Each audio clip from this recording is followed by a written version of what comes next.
Sorry, I didn't hear the full story. We'll have to catch up on that. Okay.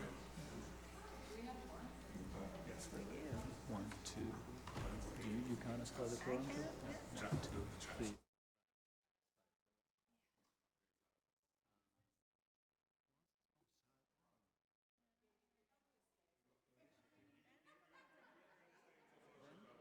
Oh, that's good.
All right, let's get this party started. I'm going to call this October 16th meeting of the Somerville School Committee to order. Chair Corruption is out sick tonight, so you're all going to have to bear with me as I chair my first school committee meeting. Please have a little grace. Let's start with a moment of silence and a salute to the flag. I pledge allegiance to the flag of the United States of America and to the republic for which it stands, one nation, under God, indivisible, with liberty and justice for all.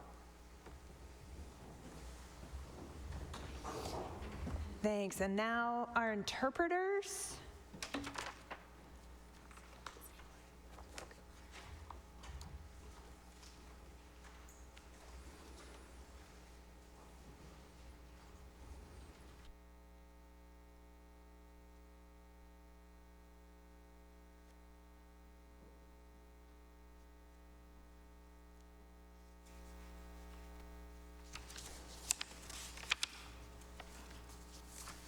Are interpreters on Zoom?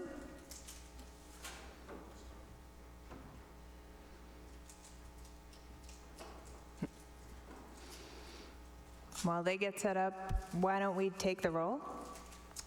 Yes. Okay, here we are with the roll call. Dr. Ackman? Here. Mayor Ballantyne? Present. Miss Piton? Present. Mr. Green? Present. Ms. Diane? Ms. Barish? Here. President Uenkampen? Here. Dr. Phillips? Here. Ms. Krebchen? We have quorum.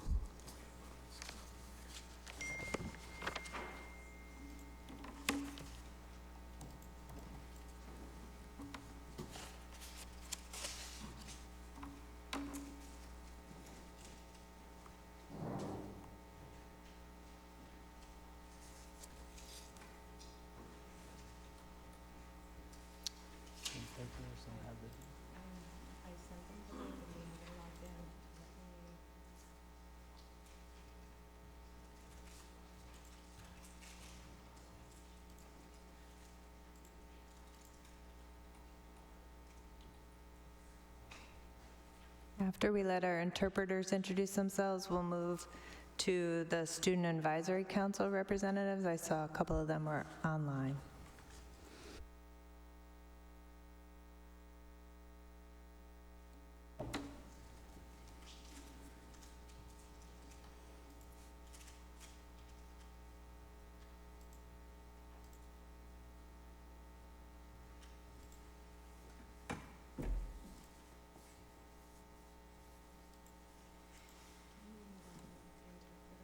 Say it again?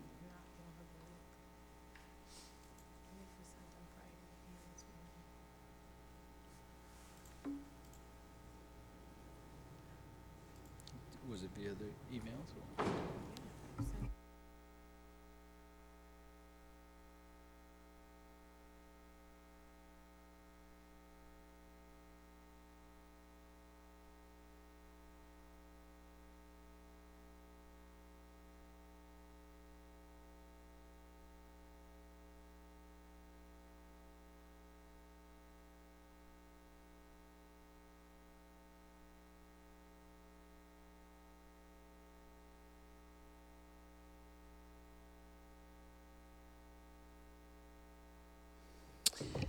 Since we're having trouble getting our interpreters onto Zoom, if you're listening live to the simultaneous interpretation of the meeting, you can do so in Spanish, Portuguese, or Haitian Creole by joining the Zoom webinar, choosing your desired language, clicking the interpretation globe on Zoom. Is that not what I'm supposed to be reading?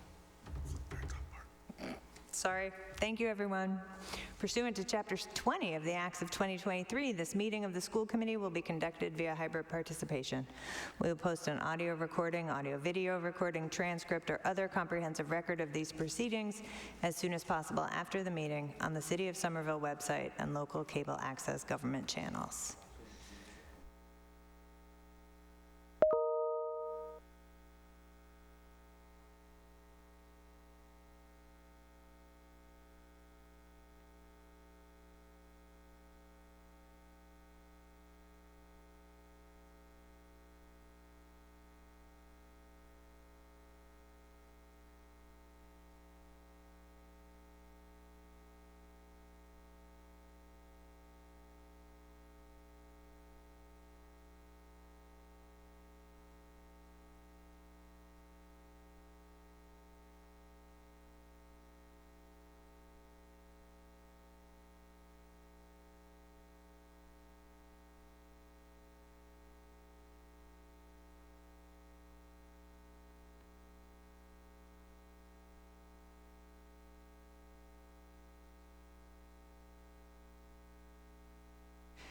I apologize for the delays getting our translators on screen. We will have this fixed by our next meeting. But now we're going to move to School Committee Student Advisory Council representatives.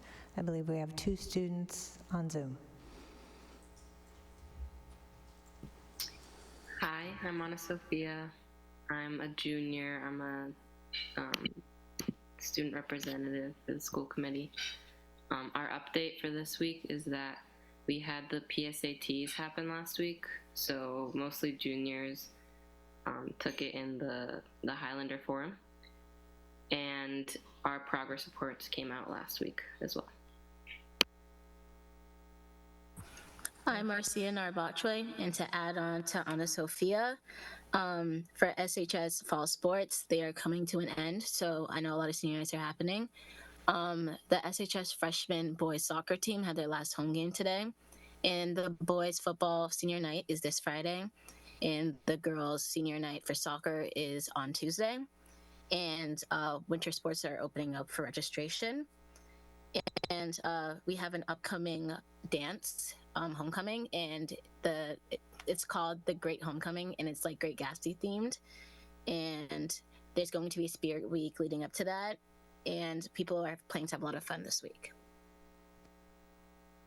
Thank you. Any questions for our representatives? We're going to move on to public comment. Through the chair, can I make a comment? Marcia, and I forgot the other name, Sophia is lovely. Martha Sophia, Anna Sophia, Marcia and Anna Sophia. Sorry for messing up your names, but it's awesome to hear their voices. I think it's always great to have student voices in our forum, so thank you very much. I'm looking forward to hearing you next time that we have the next meeting. Thank you. Thank you. We have 2 people signed up for public comment. I want to thank you for making your voices heard. You will have 3 minutes to present your material. Please begin by stating your name and address, or if you're a district employee, your role within the district. The chair, after a warning, reserves the right to terminate speech which is not constitutionally protected because it constitutes true threats that are likely to provoke a violent reaction and cause a breach of the peace or incitement to imminent lawless conduct, or which contains obscenities. Public comment is not a discussion, debate, or dialogue between the public and the committee. Members of the committee will not reply to public comment in the course of the meeting, though individual members may follow up, and items from public comment may be taken up in future meetings. The school committee will not hear personal complaints of school personnel nor against any member of the school committee in public session.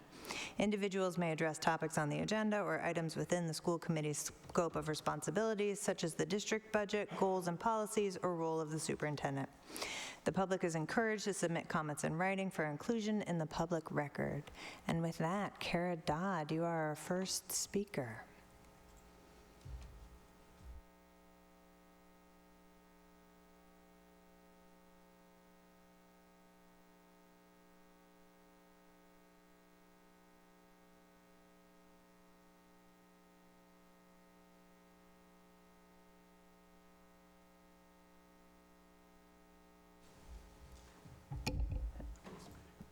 Kara, we'll go on to Isla Contini Fields, and we'll come back to you.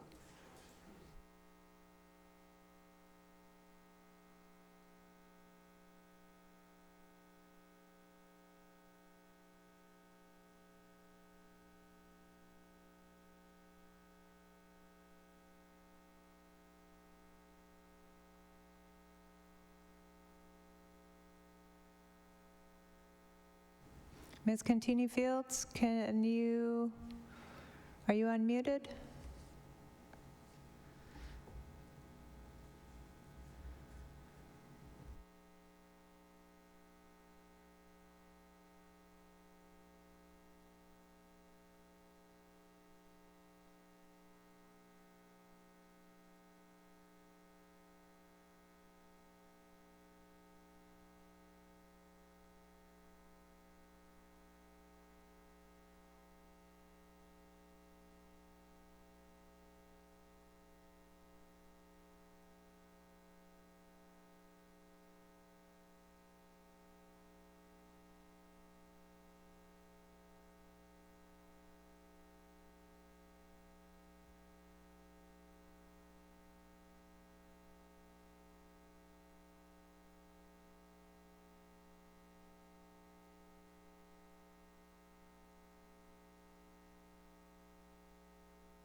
Kara, I think we've unmuted you. Do you want to try and make your public comment? Yes, can you hear me? Yes. Oh, good. Good evening. I'm Kara Dodd, a Ward 5 resident and educator at the Winter Hill Community Innovation School. I can't be there in person this evening because I'm homesick, but I will be brief, and I just hope to reignite a sense of urgency in this committee regarding the rebuilding of the Winter Hill. While we've found a temporary home at the Edgerly, it is by no means a permanent solution. There's great stress amongst families and staff about the uncertainty of what is to come for our community. This evening, the committee will celebrate teachers who have earned professional status. And while celebrating is important, I am deeply concerned that if there's not swift action and urgency in the plans to rebuild the Winter Hill, Somerville Public Schools will begin to see an exodus of the creative, passionate teachers that make the Winter Hill community what it is. I know much power lies with the mayor's office, but I hope that this body will do everything in your power to move this process forward. Thank you. Thank you. Ms. Contini Fields.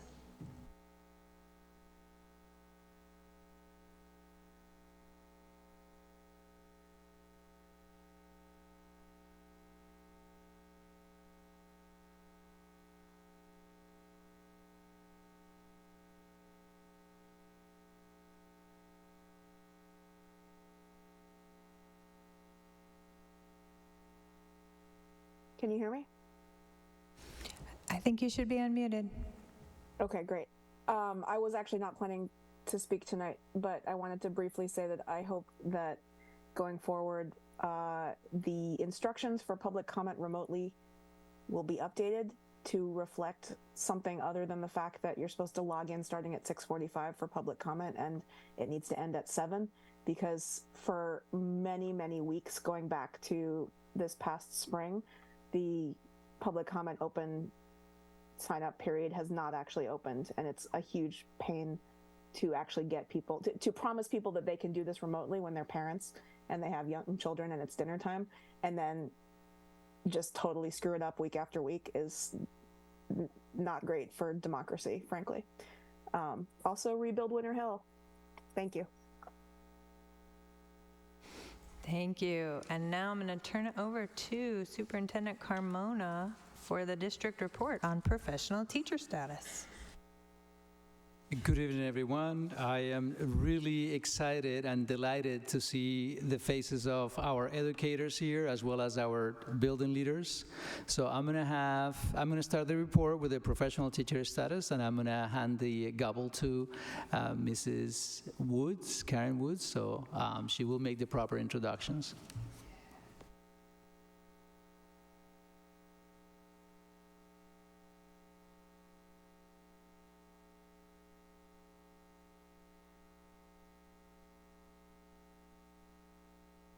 Of our educators who have earned professional teacher status. Thank you, that's what I was asking.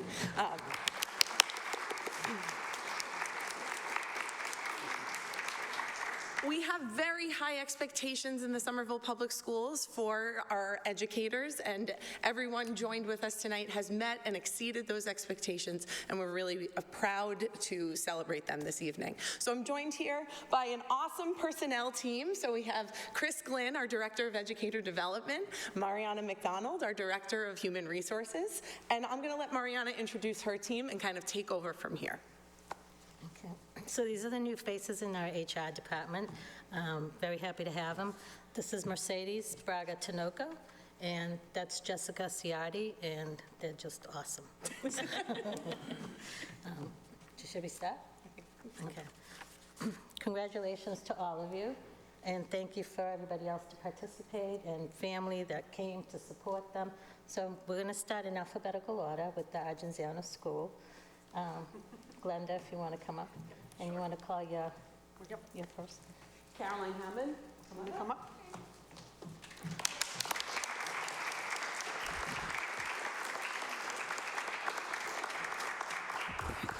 Good evening, everyone. It is with great pleasure that I stand here in front of you today. Ms. Hammond started working with us at the Argenziano School in one of the most difficult times for educators in the history during the pandemic and remote learning.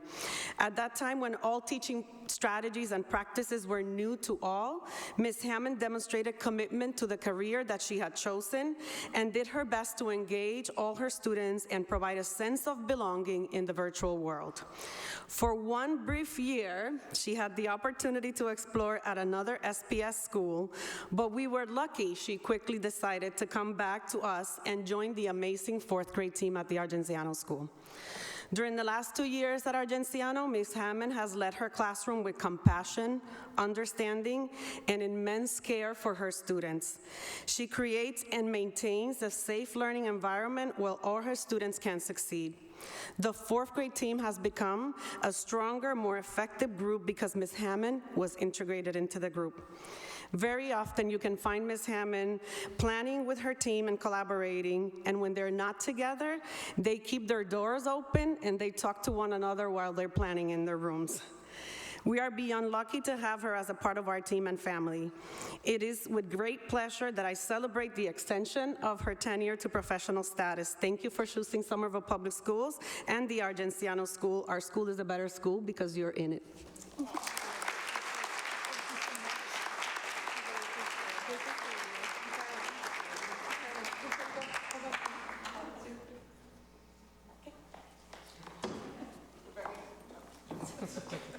So next, to represent the Healy School, Sarah Wall unfortunately couldn't make it. Chris Glenn is going to come up and introduce the professional teacher status. So I have a special place in my heart because I was the assistant principal at the Healy School, my first administrative role, and one of the first people I ever hired was Kelsey Schroeder, who we're honoring tonight. So I'm reading what Sarah Wall said in this write-up here. Working with both grades, sorry, oh, come on up. Yeah. Working with both grades 1 and 2 students has provided a highlight of the structured and enriching environment that Kelsey creates in supporting student needs. She is a collaborator with peers and a clear communicator. Kelsey's practice goes beyond the defined roles of an educator, and her students benefit from her observations around holistic needs while demonstrating compassion, yet high expectation goal setting for students. And Kelsey came on mid-year. We had a mid-year resignation, and she kind of swooped in and just saved the day, and it was a really, so we're just honored to have you. Congratulations.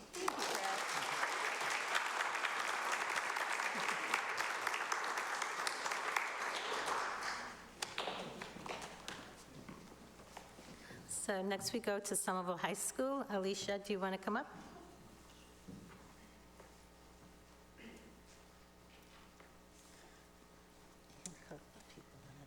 Okay. Thank you. The first educator I'd like to invite up is Paul Cooley.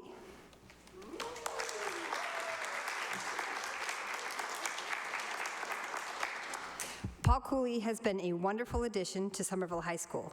He brings to the role of assistant principal his expertise in counseling, an emphasis on team building and relationship building, and a strong focus on positive school culture. He has already helped revive several culture-building activities, such as an annual student-faculty basketball game and the November pep rally. His commitment to restorative practices has helped reshape our approach to discipline.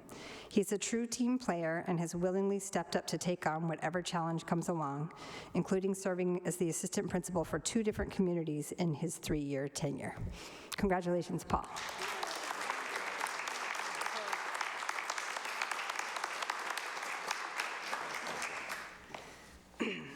Our next educator is Elizabeth Melcher Hadada.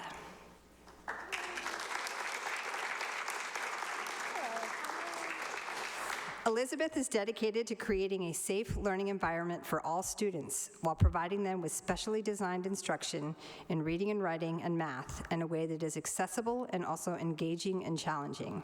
She understands the individual needs of each student and works with other school staff to ensure that students get the individualized supports and accommodations they need. Elizabeth also acts as a special education case manager for a group of students and has excellent relationships with students and families. Elizabeth is a wonderful addition to our school community, and we are lucky to have her on our team. Congratulations.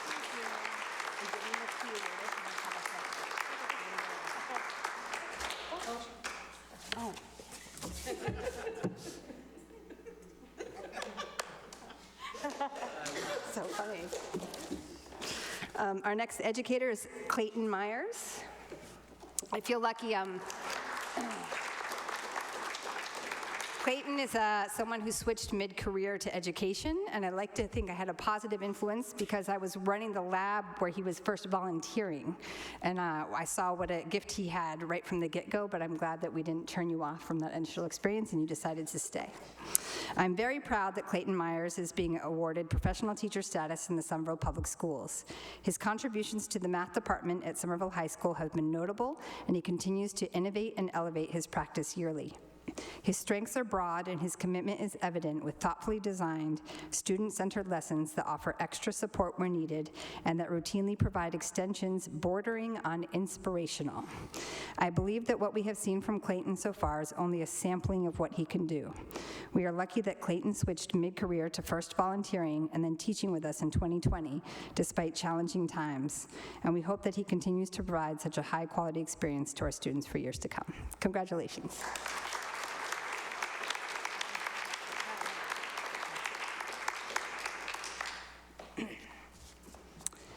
Next, we have Beatrice Thomas.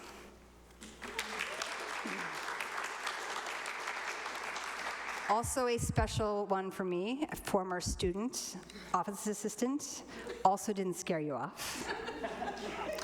The past 3 years, Ms. Beatrice Thomas has made herself an indispensable addition to the Somerville High School Social Studies Department and community. She works tirelessly for her students, connecting with them and celebrating them in a way that calls them in and makes them feel seen, heard, and cared for. She has worked to develop and refine the 9th grade curriculum and is committed to connecting with her students and outside of the classroom in clubs and extracurriculars. Many of her students and colleagues have benefited from her work in Somerville and will continue to as long as she is here. For these reasons, I believe Ms. Thomas is deserving of the professional teacher status in the Somerville Public Schools. Congratulations.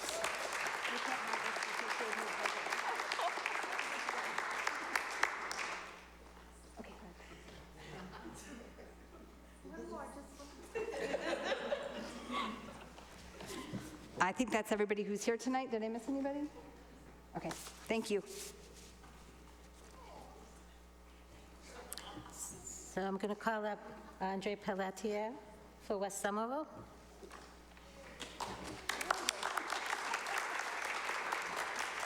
Thank you. I'm excited to invite Emily up here. Emily Griffin, come on up.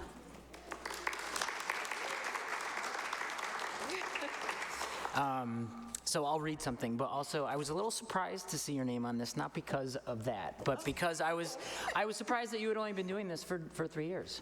So I just met Emily this fall, and she's amazing. So I will read what's on here, and then I'm going to tell a little story myself too. But so Emily has been an asset to West Somerville since she began here as a student teacher in the 2018-2019 school year. During the 2019-2020 school year, which we all remember, she covered a parental leave and had no way of knowing that she would be doing so in the midst of a global pandemic. Wow.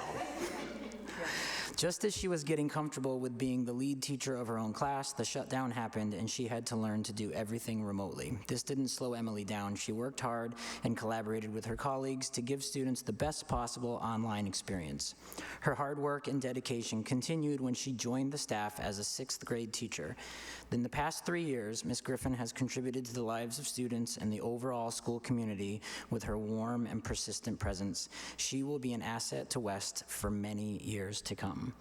And as I said, I just met Emily this fall, but a couple of things that have stood out to me so far are that she went to Bowdoin, which is like, okay, not great.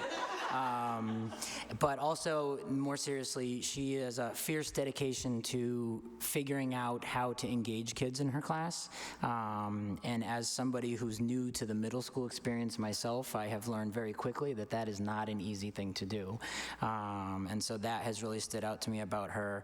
And then on top of that, I would say that her persistence and her commitment to a growth mindset herself and always thinking about how to improve and how to become a better teacher for those kids in a very short period of time has really stood out. So we are very lucky to have you, and we're very proud of you.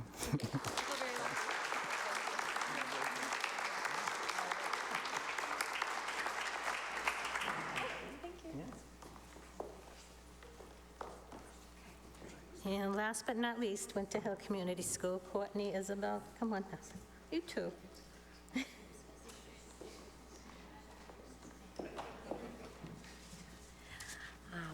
So good evening. I would like to welcome Gwyneth Davies up.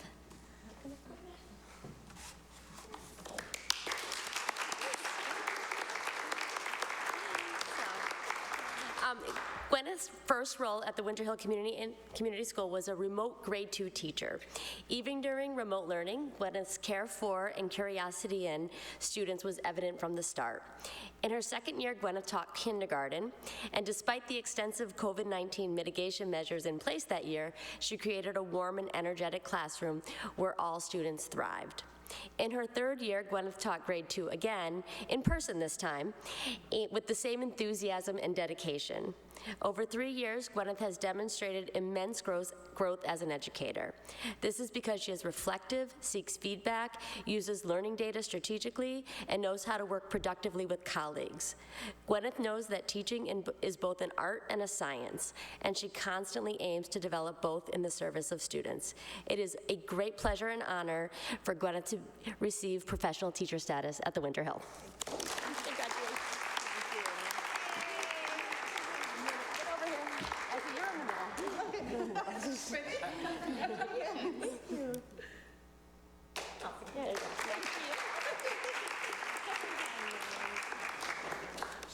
And I would also like to recognize Kara Dodd, who's with us on Zoom tonight. Kara Dodd is a dedicated educator and a leader at the Winter Hill Community Innovation School. She is a resource room teacher who works primarily with the middle grades. During her time at Winter Hill, she has served students well by building positive relationships with students, strengthening their academic skills, and collaborating with her team to best meet the needs of students. Beyond the classroom, she has served as the equity specialist and the advisor to the Diversity Club. Last year, she partnered with CPAR, the Community Participatory Action Research Group at Harvard, to work with them to teach students about research and activism. Through this project, our students persuaded the governing board, through this project, our students researched the dress code, presented their findings to the governing board, and persuaded the board to change the dress code policy at the Winter Hill.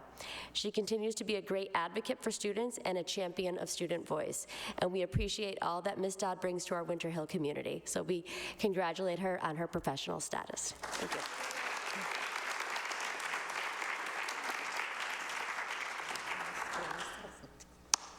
How about if we give everybody a big round of applause, for their effort.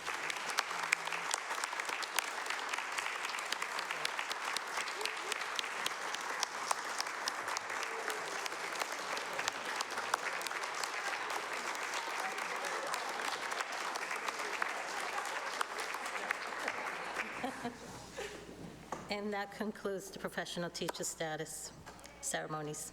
Thank you. So before we break for a little recess to celebrate and take advantage of some of the goodies that were brought by the HR team,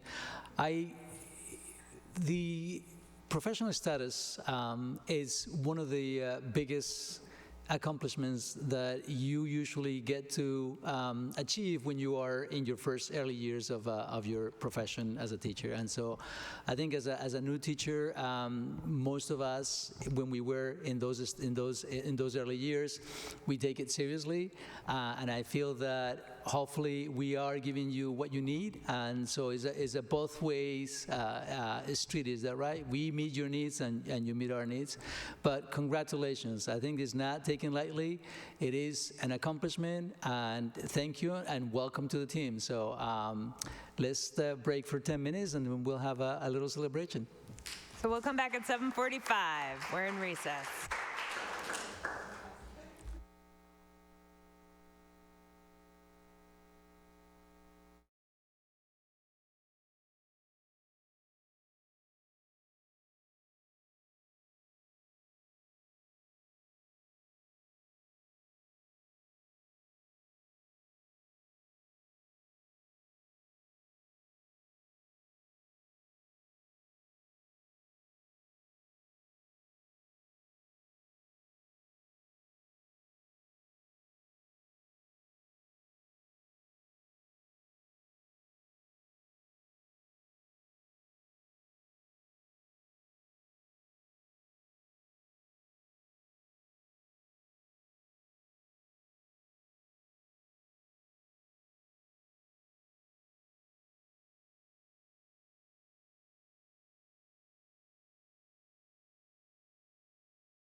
right, school committee members, I'm going to call this meeting back to order. If you are not a school committee member, you are welcome to stay. It'll be really fun, fascinating.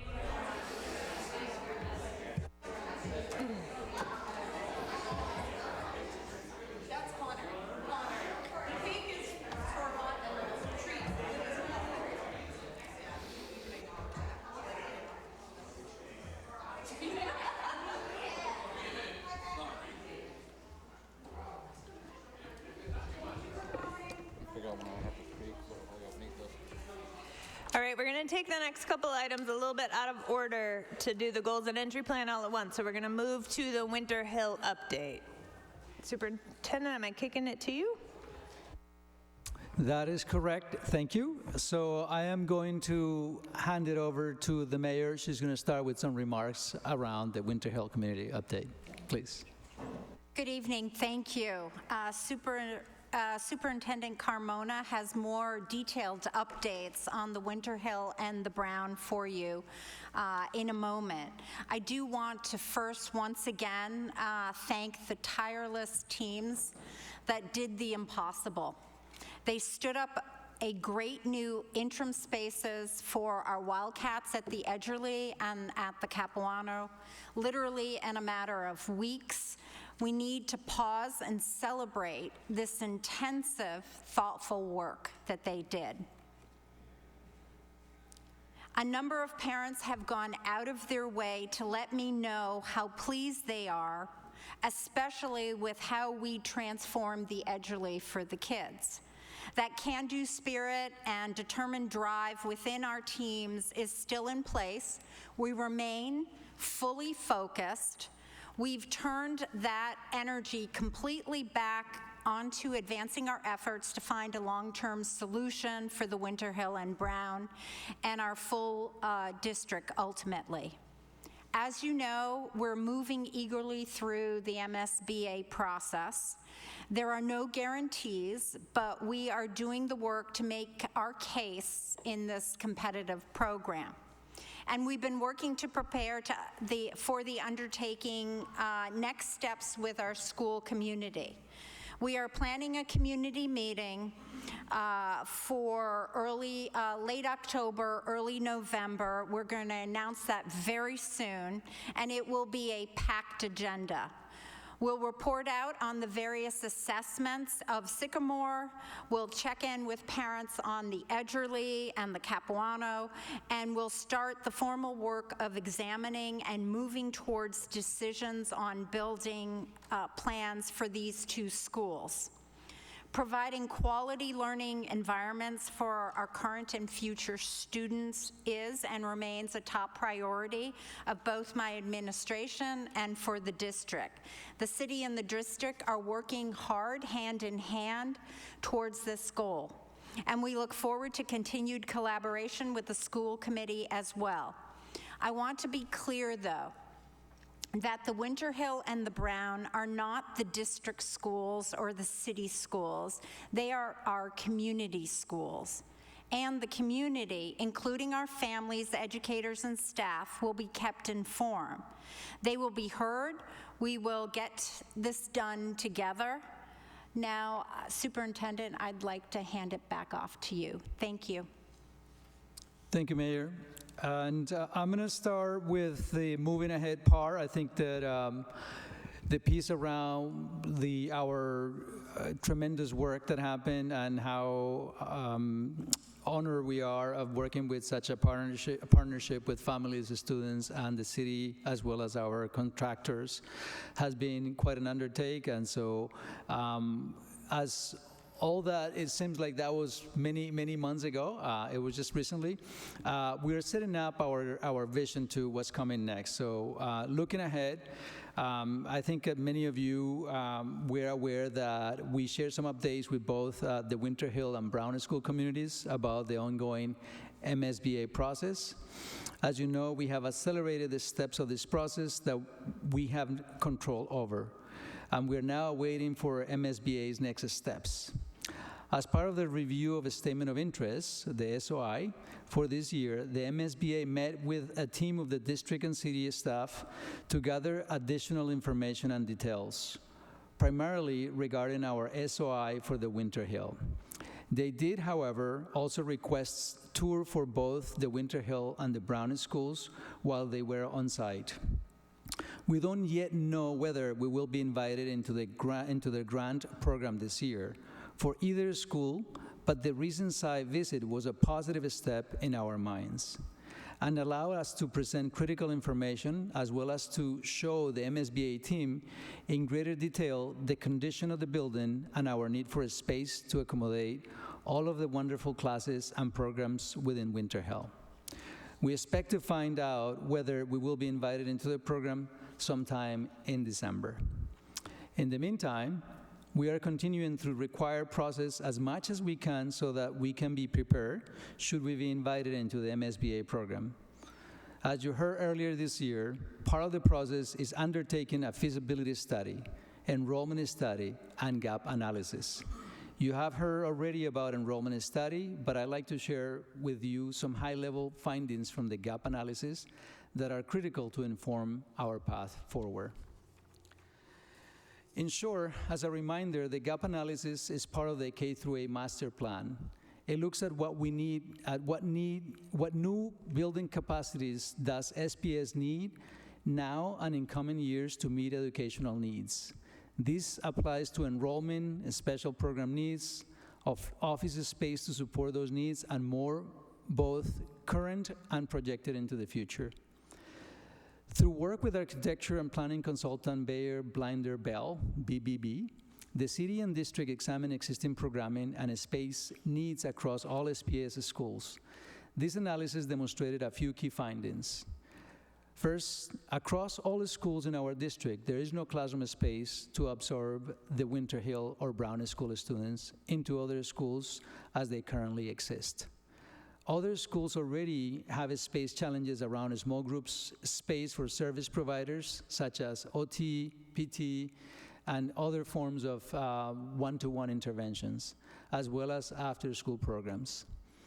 Given this information, combined with the fact that we do not have other readily available space in our city that could meet the needs of the entire school body, we need to seek a solution that provides long-term, modernized space for both the Winter Hill and Brown. The gap analysis, which is again our capacity needs study, explores all options from 2 separate buildings to combine options for new school facilities for the Winter Hill and Brown. I want to be clear that this does not mean we're recommending any particular option at this time, but that the ongoing analysis will include all possible options that could be considered.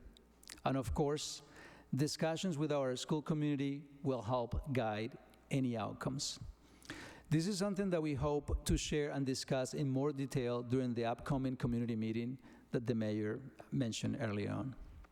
To provide some context on a very preliminary timeline, we know that any building process, regardless of whether we receive funding from the MSBA, is very time intensive. On average, the building process to the MSBA can take about 5 to 7 years. This means that our conversations will need to focus on both the long-term plans for the building as well as the interim plans for Winter Hill students. So if we switch to the Edgerly for a minute, we have received positive responses to the Edgerly, but are also continually monitoring to ensure that as requests and feedback come in, that they are addressed and that we are prepared to respond to any issues or needs so that we can continue to ensure this is a quality learning space for our students and staff. To summarize, though, we are now moving into long-range planning for the Winter Hill and the district as a whole. The district and the city remain focused on the needs of the Winter Hill school community, and we will continue to be transparent at every step of the process. Sometimes progress can feel slow, but please be assured that we are continuing to work diligently to advance our planning in hopes of a positive vote by the MSBA later this year. And before I open the floor for some questions, I just wanted to point to a few pages that I share with you in terms of the planning process. At this stage for the Winter Hill, we're in phase 2, which means the gap analysis. I share with you also a few pages in terms of what the gap analysis means. And so I'll try to do an overall summary on some of the pages that I shared for you, with you in your packet. As I said, we are in phase 2, which is the gap analysis. The company BBMB met with principals and other district employees to address some of the challenges that we have at every building. And based on our enrollment projections, it looks as there are 3 different projections. One is a high, one is a middle, and the other one is a low one. And we're assuming the middle one is the safest way to go. And within that projection, it looks as if we will remain a status quo for the foreseeable future. At least we're talking about a decade. We have some minor increases at the high school, some decreases at the K through 5 grades, and a steady growth at the 6 through 8. So overall, it looks as if the projections that we have right now will respond to the current needs and the future needs, at least based on these assessments that we have received.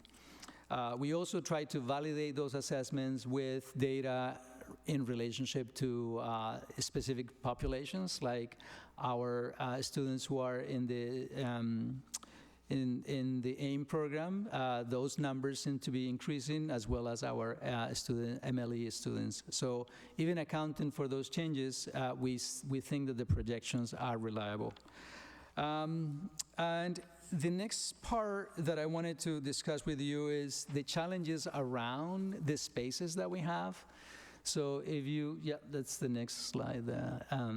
One of the challenges that we have just right there is if you look at the different programming that we offer across all the schools, as well as the services that we provide for our students, we know that we have pretty much capacity is limited in most of the buildings. We're talking about a handful of spaces in some places, like in West we have overcapacity, Kennedy and East is at capacity, Argenciano and Healy have some small capacity. And so this is in regards to the other services that we provide.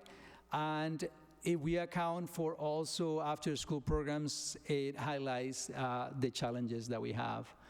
So whatever configuration we are thinking for the future needs to account for the spaces that are coming for either the Brown or the Winter Hill, or the combination of those two, to account for more space to address our future needs in terms of that specific programming.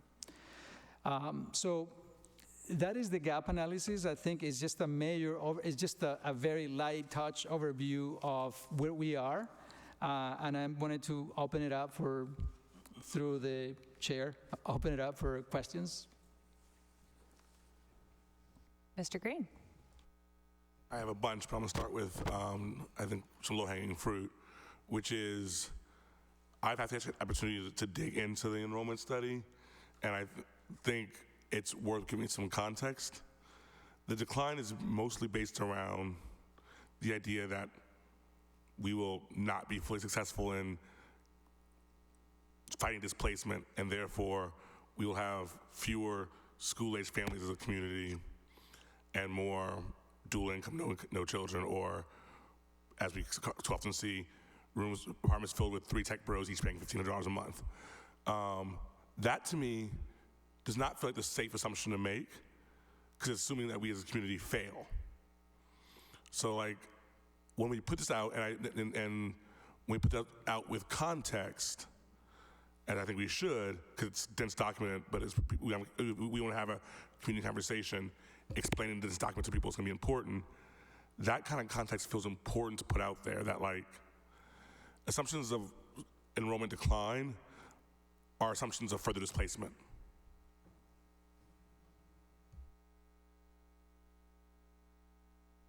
Mayor.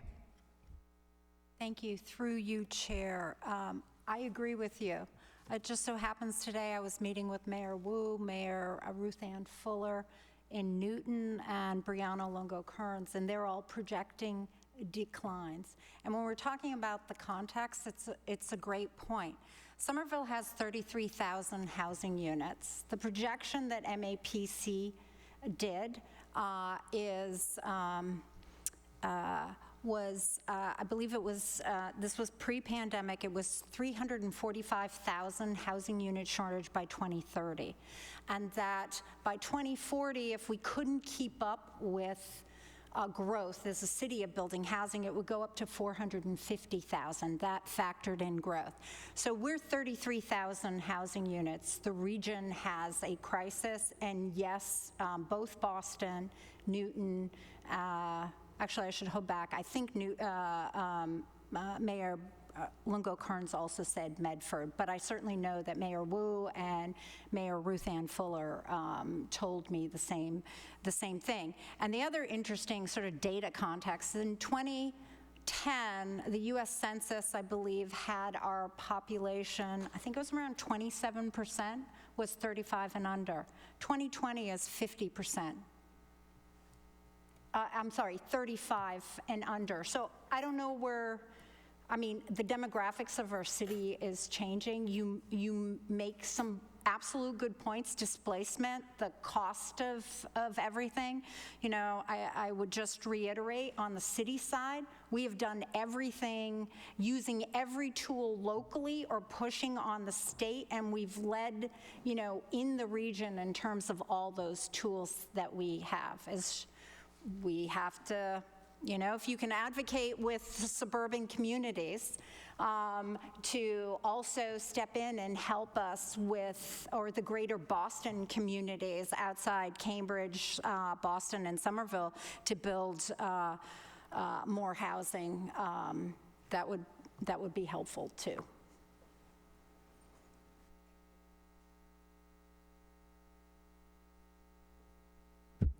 President Ewan Campen. Thank you, Madam Chair. Through you, I know when the City Council was getting updated on this over the summer on the timeline, there was a lot of discussion around when we were going to go to the ballot for a debt override. And my recollection of those conversations was that there was a strong feeling that we should do that in 2024. Has that timeline changed at all?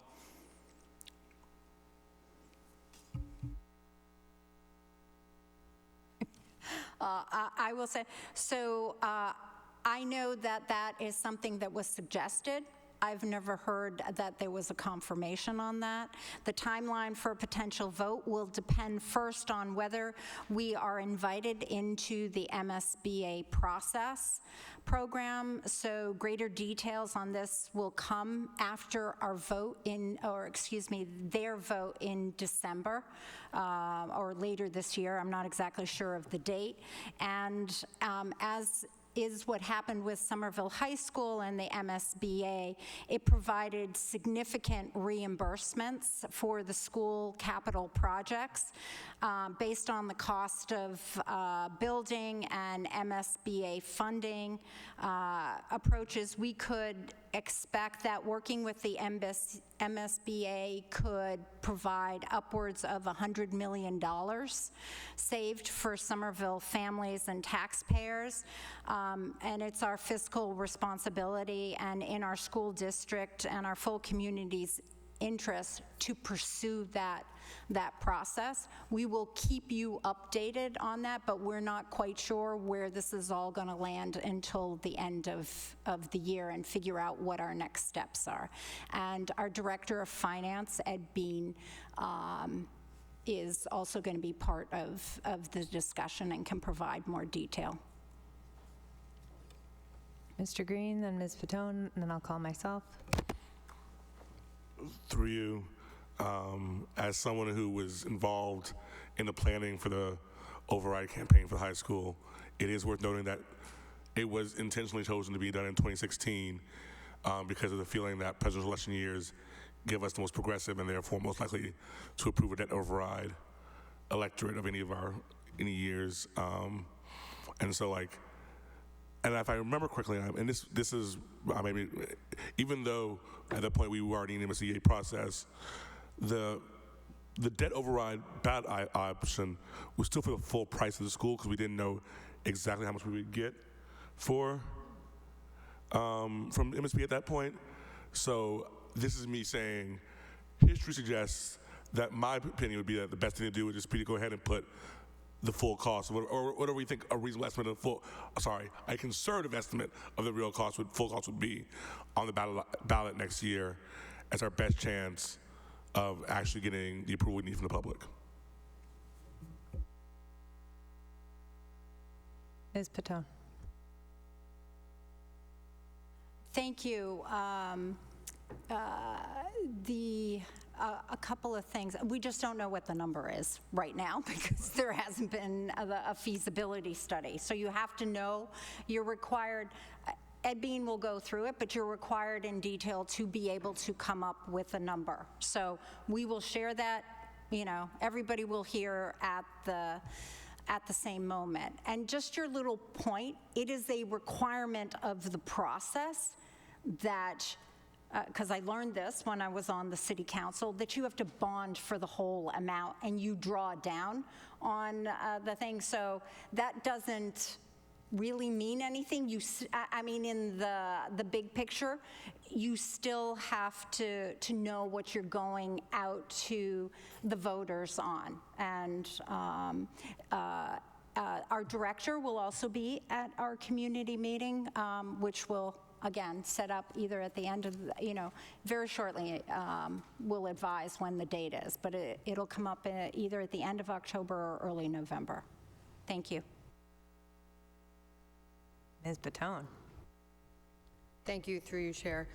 I think this is a little bit related to Mr. Green's question, which is, are we progressing with two timelines? So there's a timeline that we get MSBA funding this year. There's a timeline that we don't get MSBA funding this year. We recognize, I don't know if everybody understands that even if we don't get MSBA funding this year, we're going to submit more than likely next year again. So it doesn't, it's a process where you can continue to submit, and that if you get the funding later, you can actually get reimbursed for funds that you've spent previously. So it's a holistic process. I don't know if that makes sense. But my question is, are we pursuing two possible timelines, one where we get funding this year and one that we don't, to possibly pursue the debt override this year? Or have we not mapped that out? Through the chair. So we, at this stage where we are, is we're waiting to hear from MSBA. And so I think that it is shortly. I know that they will be meeting in November, but their decision will be made in December. My understanding is that, again, and I'm speculating here, is that their response to our needs are very positive. There are questions as to why do we need this particular configuration of the buildings to address the gap analysis that we share with them. They seem to be understanding that it was very logical, very impactful, and I feel that we will have a positive answer, but again, that is a speculation. So I think we will know very soon. Meanwhile, again, we will have a meeting on early November or by the end of the month, in which we will be able to share with the community what are some of the possibilities that we have in terms of the options for the configuration of the new Winter Hill or Brown. So I think that it's early, and I think we will be able to determine what is the next step as soon as we hear from MSBA. Mayor, and then Ms. Patone. If I may add to Superintendent Carmona's comments, is we need to know what the feasibility study is. It's a number. We're not going to make decisions without letting people know. I can't answer that right now, because if we find out that they're going to fund it, then we're not going to do a dual. It's first we have to know what the number is that allows us to determine what options are. And regardless whether you go MSBA or whether we end up going our own route, we still need the feasibility study to be finished in order to even have those discussions. That's what I'd say. And, this is very at a high level. We can talk about it more in detail in terms of our a staff, but yeah. This is through the chair, this is just a follow-up. I think I just want to make clear my concern.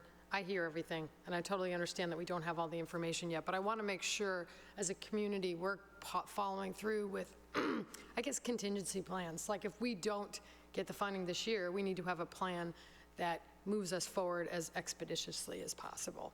And so that I don't want to be in a position, and maybe I just need it to be illuminated to me, because maybe I don't want to make assumptions, right? I don't want to assume that we're in the position that if we don't get the funding, we're not going to move forward as quickly as we would like to. I want to make sure that there's a contingency plan. Like if we don't get funding this year, how are we going to continue to move this forward?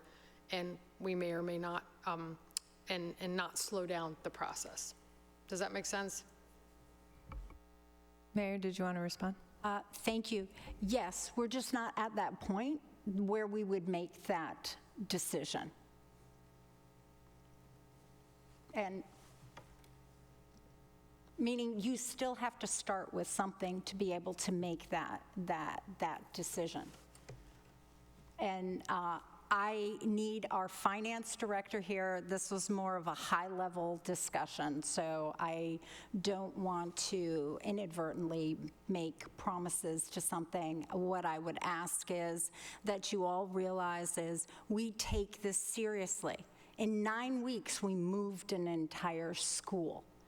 My staff was working 24/7 throughout the summer and into the school year to make this happen. We take it seriously. I've committed, 10% to the school budget, my first budget, 6 months in, 8%, my second time in. I'm invested in this, and I have been transparent and shared the information when we have it, and I just don't have the information. We're going to have that community meeting, and we're going to share as we go along. That's the intention. Thank you. Thank you. I'm going to call myself and then Mr. Green.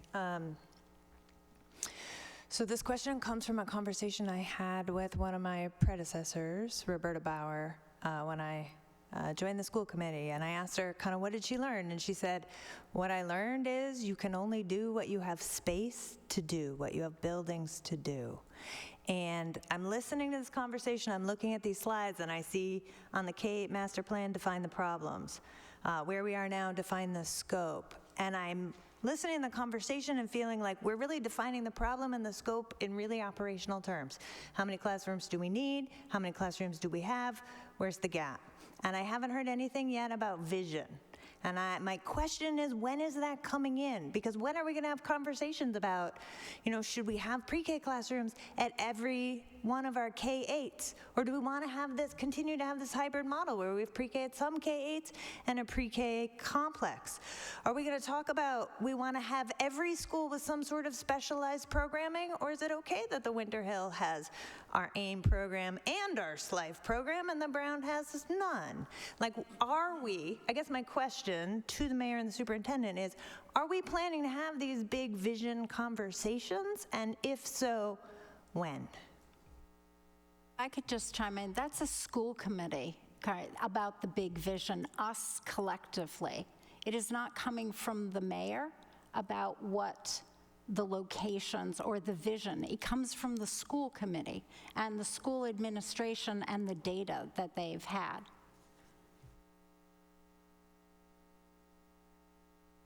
Through the chair.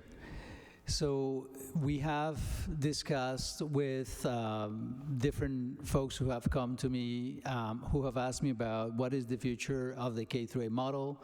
Is it all K in every building? Is it all pre-K? So the challenge that we have is also that we're solving for X and Y at the same time, and I feel that it is embarking on a new configuration of our district in terms of doing middle schools or abandoning the K-8 model, having other configurations for pre-K and K. That is part of the question was answered when we were looking at the gap analysis, and we did have conversations around that. What is should we reconsider the Capuano? Should we reconsider different possibilities as to how do we structure every school? But those are conversations that are still continue to go. We still haven't really gotten to the point in which we solve the issue of the Brown and the Winter Hill. I think that regardless of what we do, we still have to address two buildings, and because of the capacity that we have is limited. So we still have to solve for X, which is the Winter Hill still needs a home, and the Brown still is a place, is a building that has some structural challenges. So regardless of what we do, we still have to go through that. But yes, the question is, have we resolved it yet? Have we have those conversations? We are in early stages of those conversations, but keeping in mind that engaging in a process in which we're going to redefine what is our configuration will be, adding another complex element to even just fixing the issue or addressing the challenge that we have in terms of the building infrastructure. Mr. Green? So, and I acknowledge that Ms. Patone and I have been in the weeds for this for a while now. But I think when I listen to Ms. Patone, and certainly when I'm trying to wrap up these, it is the fundamental question we have is there are X number of seats. There will continue to be X number of seats. How do we best distribute them to do all of the things we say we want to do? The challenge has been, respectfully, that anytime I've tried to raise the questions at a higher level, I've been hit with all of the things the city or the district, however you want to look at it, needs to know before we can have that conversation. And I think what I'm hearing from Ms. Patone tonight is the same thing I'm trying to get across, which is that some of these conversations don't need to wait for perfect knowledge. In fact, can't wait for perfect knowledge if we're going to try to do, as Dr. Cohen points out, both tackle the tactical problem that we have to replace these two schools with something, and the larger strategic question of how do we build a district that actually has the space and capacity to do the things we claim we value. And so, we know in some configuration we need to replace seating for roughly 600-700 students. We can do that any number of ways. The conversation about what do we want to do with 700 seats can happen simultaneously to the conversation about how we're going to pay for one or two or whatever new buildings. And I think that's a conversation. It's not a community meeting. And so the sooner we can start having that conversation, the better. And again, waiting until we have all the facts in place to have the conversation means not having it until spring at the earliest, next year most likely, and that simply isn't acceptable if we're trying to get people out of the elderly and into permanent housing in any kind of reasonable time frame.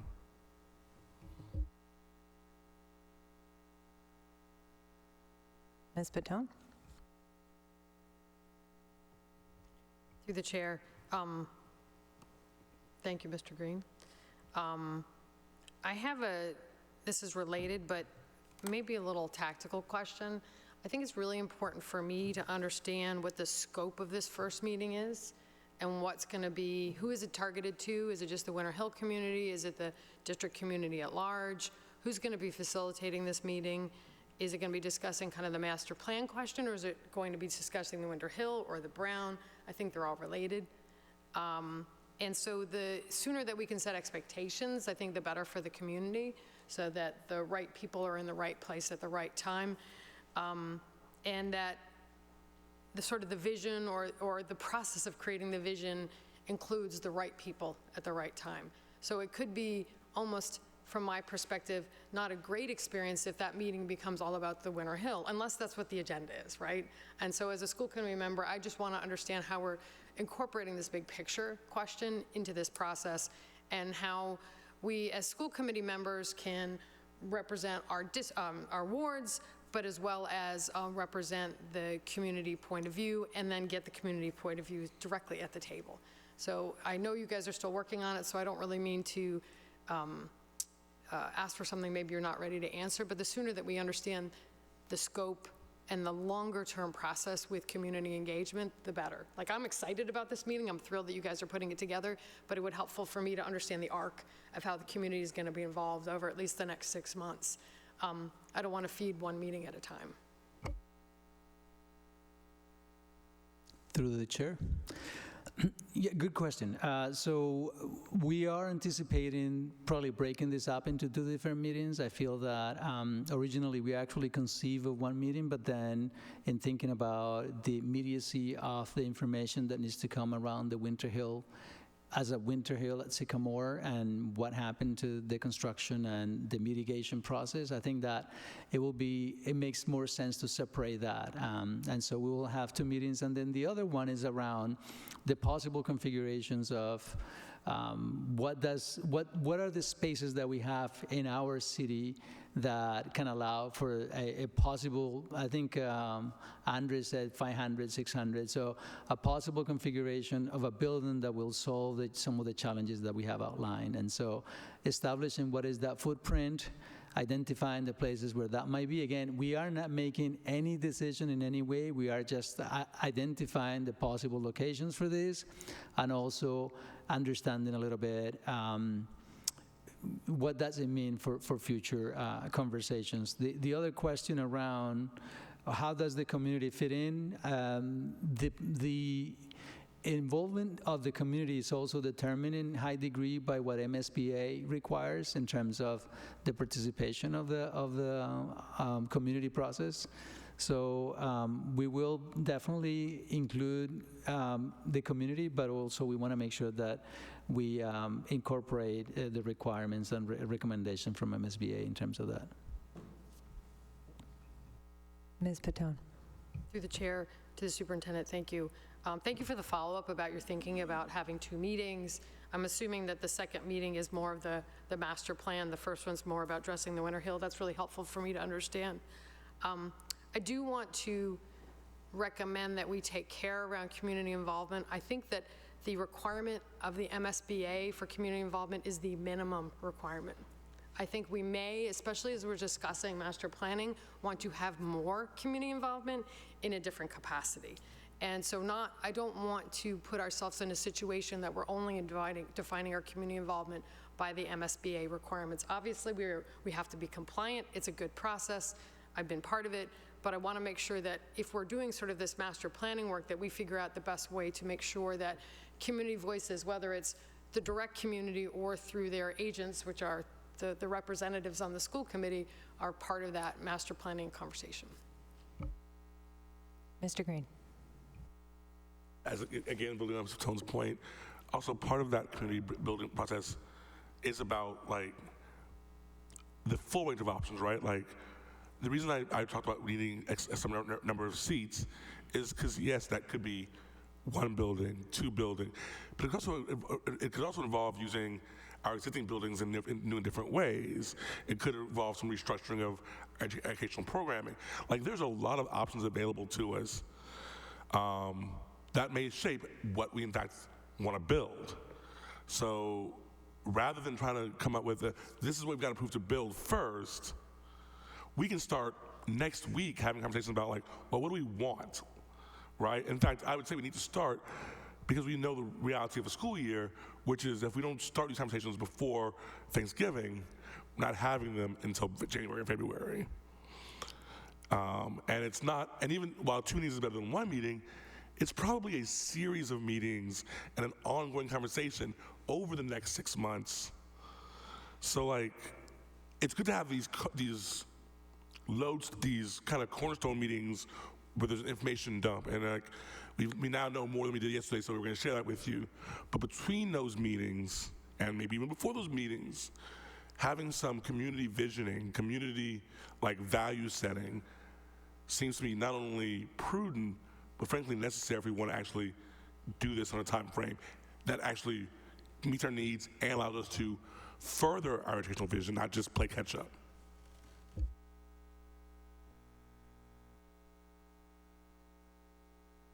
And with that, since the hour's getting late, I'm going to move us on to, oh, sorry, I'm going to move us on to Ms. Patone. Thank you, Chair Phillips. I'll just be super quick.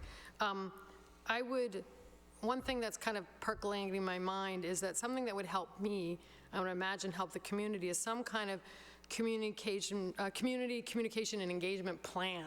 So what is our plan to communicate and engage with the community throughout this master planning process? So again, I'm excited about these first meetings that are coming up, but I agree with Mr. Green that we need to sort of have a big picture perspective on how we're going to be engaging with the community throughout this process.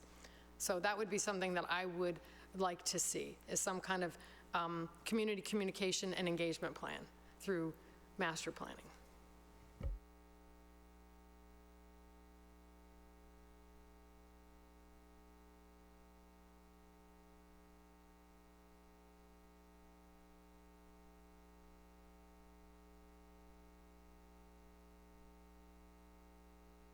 Next up, we are going to move to a presentation from the Personnel Department. Many apologies for making you sit through this update.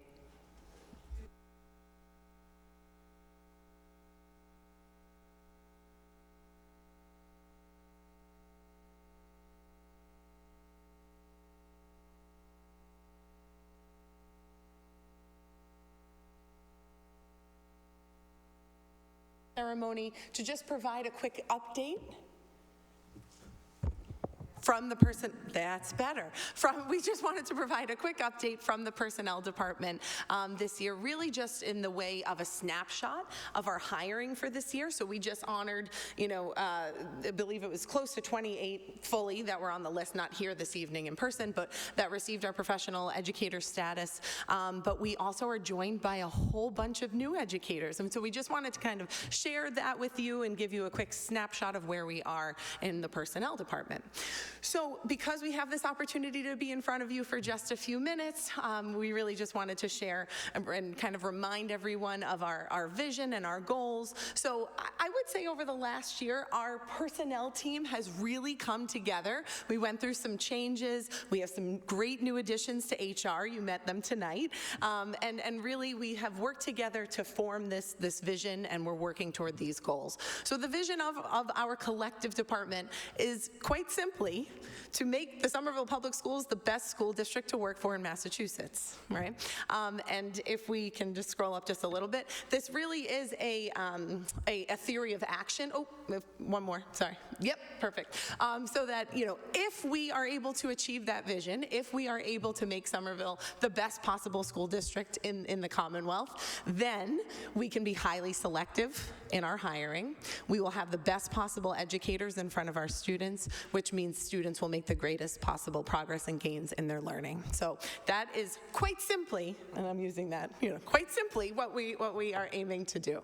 So our talent strategy, has 5 major steps: recruitment, hiring and onboarding, retention, development and support, and advancement and recognition. And we have several goals around each of those areas. There they are, okay. And so, each of those, we play a hand in the Human Resources Department, the Educator Development Department, but we really do work as a cohesive team toward these goals. And we've been strategizing over the last year about how to reach goals in each of those 5 areas. But really, so we just wanted to take an opportunity, because we were here, to share that with you. But what we'd like to really do is provide just a snapshot of our hires for this year. So you can see on this chart that we have hired, since July 1st, 119 new staff to the Somerville Public Schools. Yay, yay. And it's broken down by different types of positions. That number is actually conservative. Would you say, Mariana? And I say that because the HR team, when you think of that number, processes each of those transactions, and there's a lot that goes into each one of those, but that is anyone with a hire date since July 1st.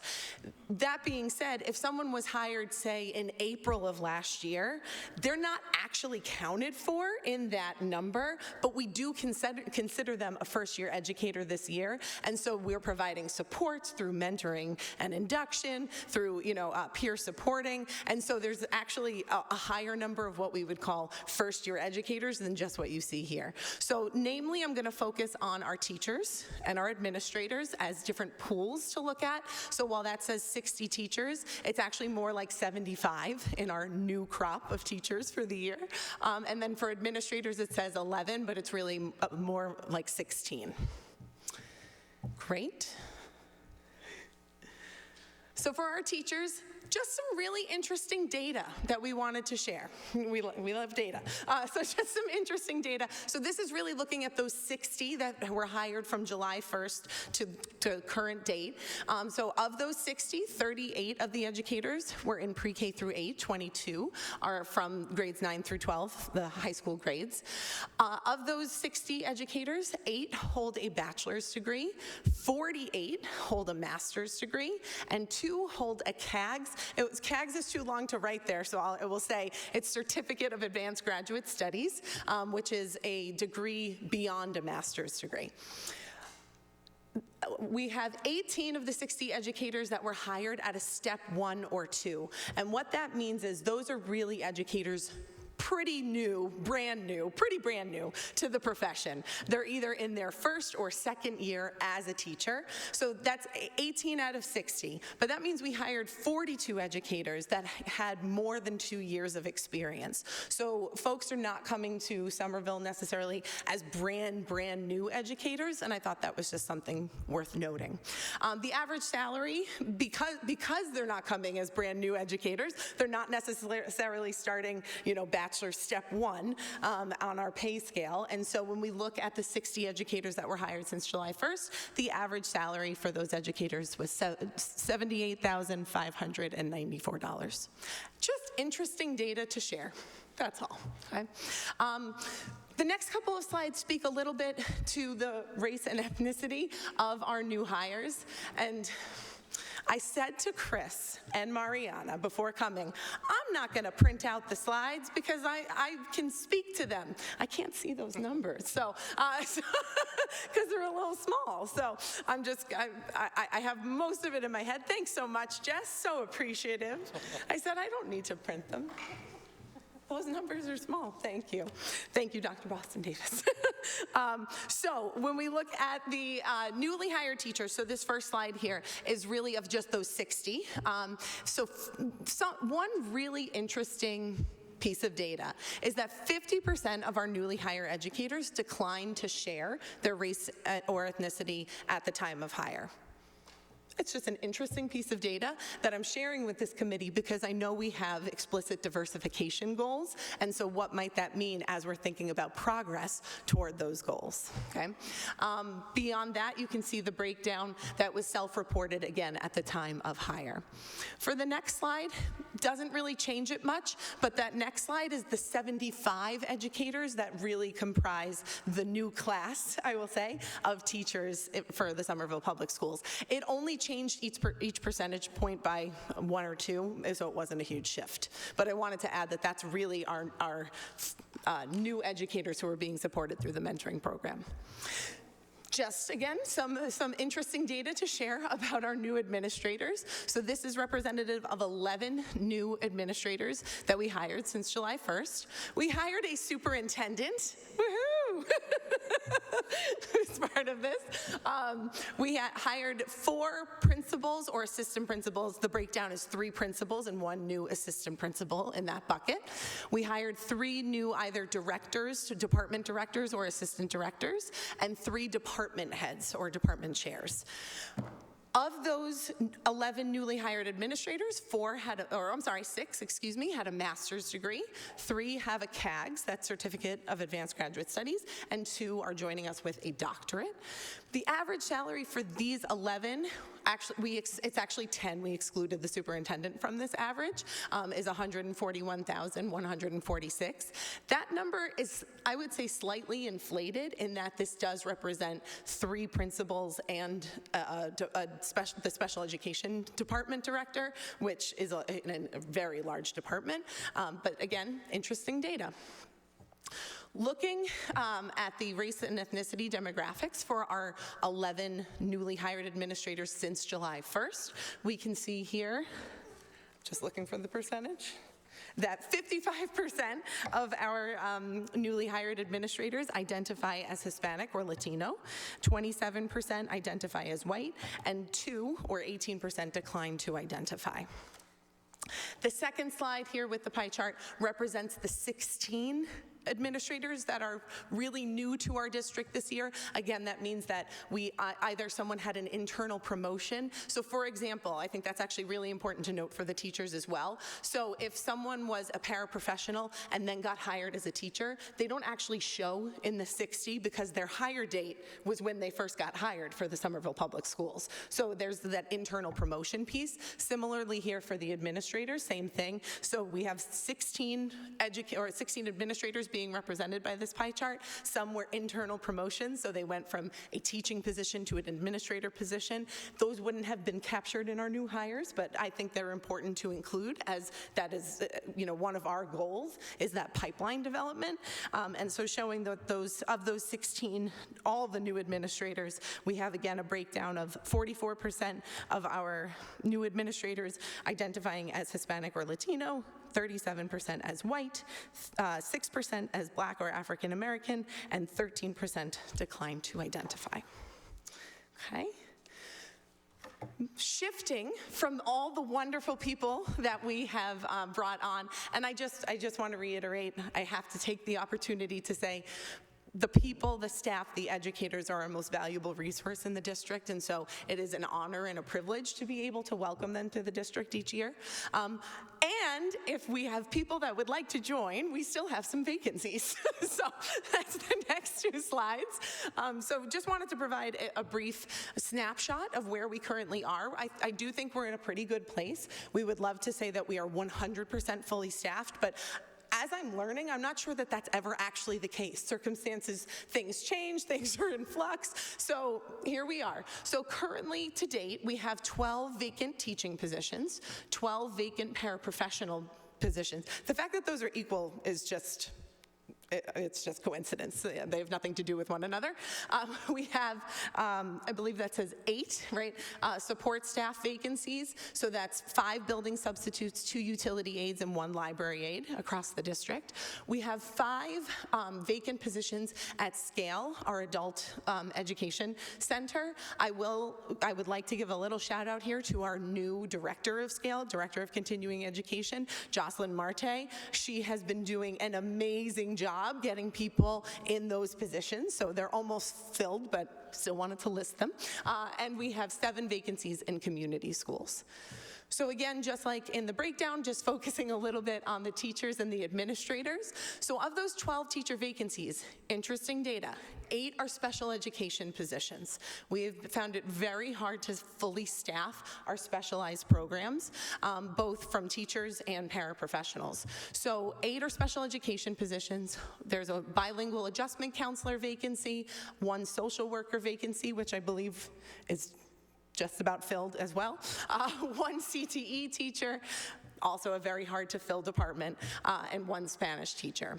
Of those 12, 2 of the special education positions have been filled by a hiring agency. So we've brought in some support. In addition, for the special education positions, some of those are currently being filled by paraprofessionals who are in those classrooms. And so they're not vacant with no one there for the students day in and day out. So I just wanted to share that. For our paraprofessionals, so we have 12 vacancies. 10 of those are special education positions. 8 have been filled by an agency, all in either our AIM program or our SEEK program. We also have 1 CTE paraprofessional vacancy and 1 pre-K paraprofessional vacancy, and we're actively working to fill these. But we just wanted to come tonight to provide this quick update on who we've welcomed into the Somerville Public Schools, who we are still hoping to welcome into the Somerville Public Schools, and to just thank you for your continued support.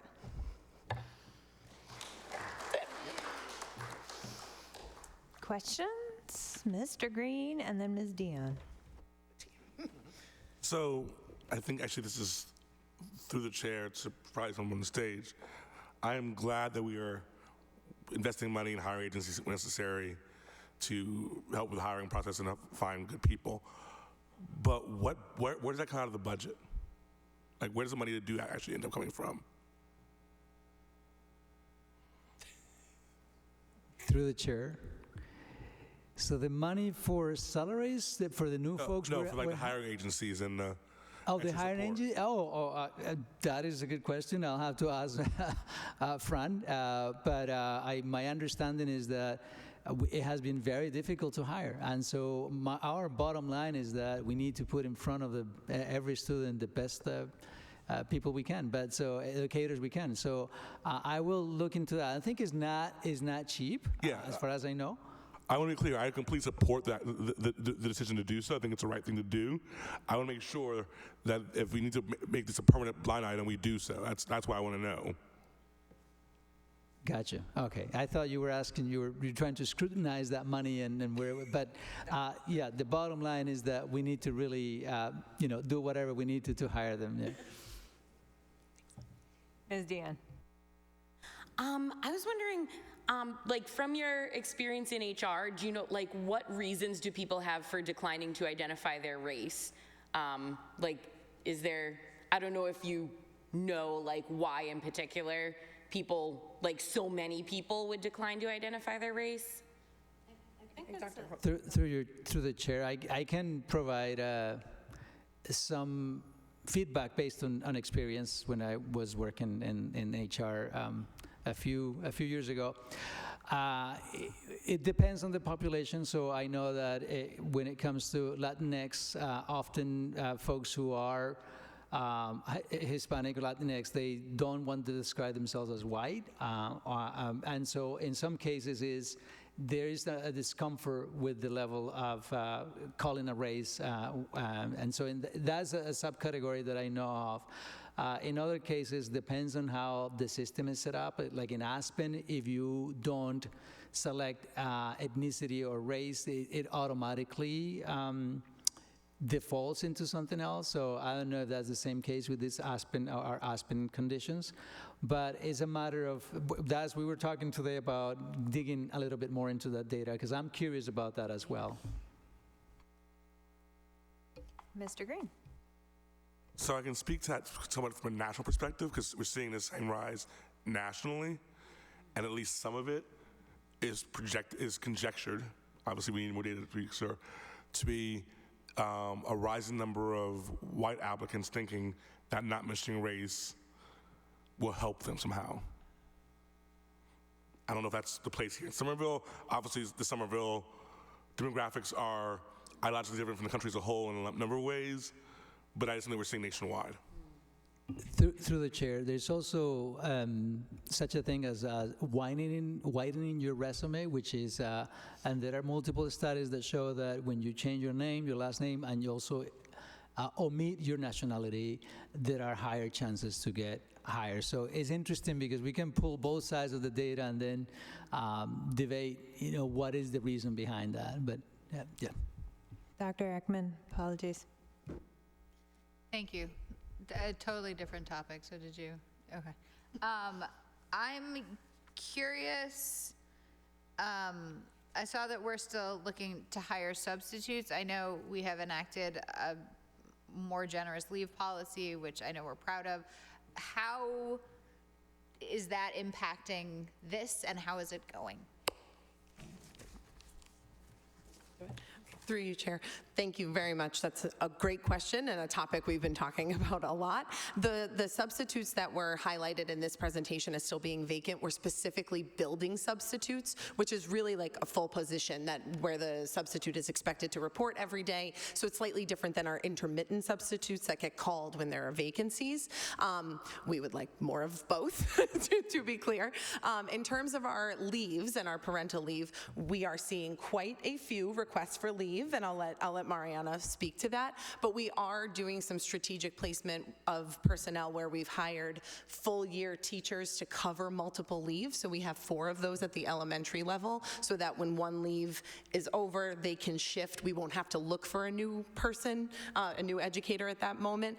That allowed us to do a few things. One, those educators are fully licensed, which is great because we were able to bring them on as a first-year educator, just a different type of first-year educator. It also works really well at the elementary because of the broad licensure for elementary. It doesn't work as well at the high school level to hire, for full year if you don't know. Although in one department we did do that because there were 3 back-to-back leaves lined up in one department, so we were able to hire one person who will fill those. So we're being really strategic to the best of our ability, but the leave notices keep coming in, and so we have to continue to adjust. But Mariana, would you like to add? Yeah, I think I looked this morning at how many leaves we had on the books, and we had about 46. So it's like continuing changing. And what's happening also is that some schools are using their building subs that are certified to cover some of those leaves, which will, now we have a vacant position for a building sub. And I know, for some reason, teachers haven't been really forthcoming when they find out that, they need a parental leave. So sometimes they wait till the last minute, and that puts us in a bind trying to find somebody to cover, so. Ms. Patone. Thank you, through you, Chair. I want to compliment the team. One thing that's very exciting to me is the fact that we've hired so many teachers that are above step 1 and 2. I don't think that necessarily was the case when I first got involved in the district. I remember being on hiring committees, and there was a lot of focus on hiring first-year teachers, and we need first-year teachers, and we need all of our teachers. So it's thrilling for me to see that we're bringing in a combination of first-year teachers and more experienced teachers. I'm not asking for an answer from this one right now, but I am curious, and if it's appropriate to share at some point, we're, from a personnel standpoint, baby boomers are on their way to retire. There's a lot of them. I don't know how that affects the population of teachers, but I can see that I could imagine that our distribution of teachers, so younger teachers to older teachers, whatever and when I mean older, I mean more experienced, less experienced and more teachers, and more experienced. And I am really curious on how, if we have a vision in terms of the distribution of experience that we want for all our teachers, how do they sit in our schools? And in an ideal world, you'd like to have the same distribution in every single school, as opposed to one school having a lot of young, less experience, and one school having more experience. So anyway, there's a lot wrapped in there. I'm sure this is a big question. I'm not asking for an answer to it, but more, I'm curious at some point if you present to us, I'd love to hear a little bit more about that, because that's kind of some of the exciting work is the planning. So thank you. Ms. Deanne. I'm wondering about the paras that are currently filling teaching positions. I'm wondering how they're being compensated. I'm assuming that they're in some way being financially compensated for that extra work, and I'm wondering about that. Through you, Chair. There's specific language in the paraprofessional contract that speaks exactly to these kinds of cases, that when paraprofessionals are asked to take on long-term substitute positions, how they are compensated. So we have that language, and we are using it, and we're very grateful to those educators to be in those roles. Great. Ms. Barish. Thank you. I just want to say thank you. It's clear that an incredible amount of work has been done over the last few months, and before, of course. I appreciate the clarity of the presentation, and I also want to thank all the educators who have recruited among their networks, the Somerville residents who have encouraged folks to apply. I think it takes a village. So I just want to say thank you to you, and thanks to everyone who supported the district in hiring the very best educators. So, thanks. And on that note, thank you, Personnel Department. We are grateful you were here, and apologies it took us so long to get to you. Thank you. Dr. Cremona and team, district notes and highlights? Yes, so I meant to start the day by extending, my presentation by extending my deepest sympathies to our community members who have been impacted by the horrific attacks in Israel and the devastating events and news continuing to unfold in Israel and in Gaza. Earlier this week, we sent an email communication to all families and staff, but I want to reiterate that if any student or SPS staff member needs support or resources, please reach out to one of our school-based social workers or your school's main office staff. And please also check in with your friends and your loved ones in times of need, offer support and sympathy, and provide safe spaces for others as needed. It is our hope that we can come together as a community, lead with kindness and compassion to our fellow residents, and offer comfort in the days and weeks ahead. So I meant to start with that, and I think is a very important message that we need to keep in our minds right now. On a separate note, we wanted to celebrate also things that have happened in our community. So we have a Hindu community observe, which is the Navratri. It's a festival that spans 9 nights and 10 days from October 15 to the 24th. We also have the Hispanic Heritage Month, continues to be celebrated through performance and curriculum across the district until October 15. And on October 16 and 17, community members of Baha'i faith celebrate birth of the Bab and birth of the Baha'u'llah, two holidays that honor the birthday of a co-founder of the faith. And last but not least, is this month is Principals Month, and so in honor of our Principals Month, over the next few weeks we will be highlighting our 10 amazing school leaders in our district on social media.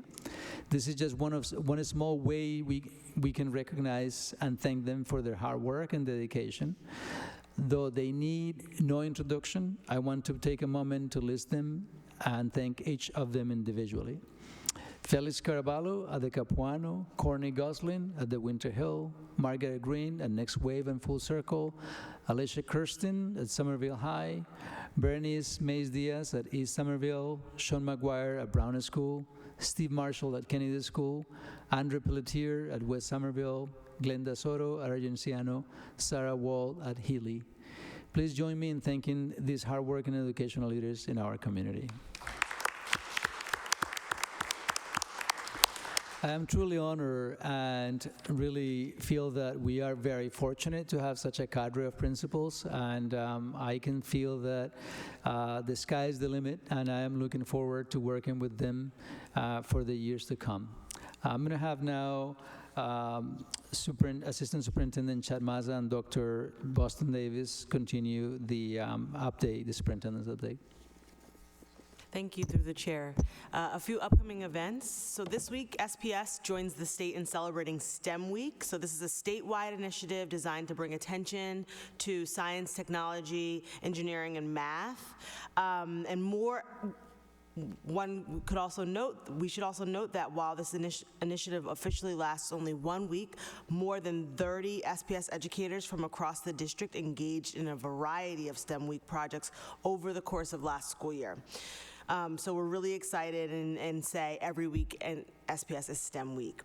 So I'm very proud and excited to share that this year, Somerville High School robotics team is launching a Somerville Robotics League, a STEM program for students in grades 5 through 8.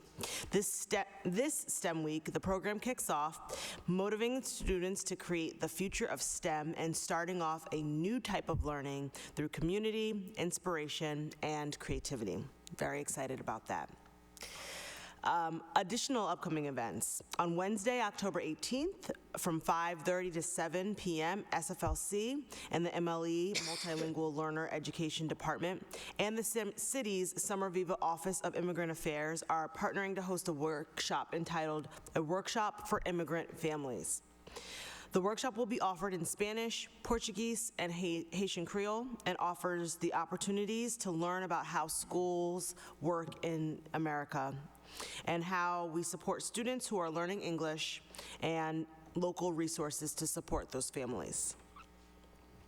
On Friday, October 20th, please come. This is something that the students mentioned earlier, but just to reiterate, please come and cheer on Somerville High School football team during their homecoming game against Lynn English.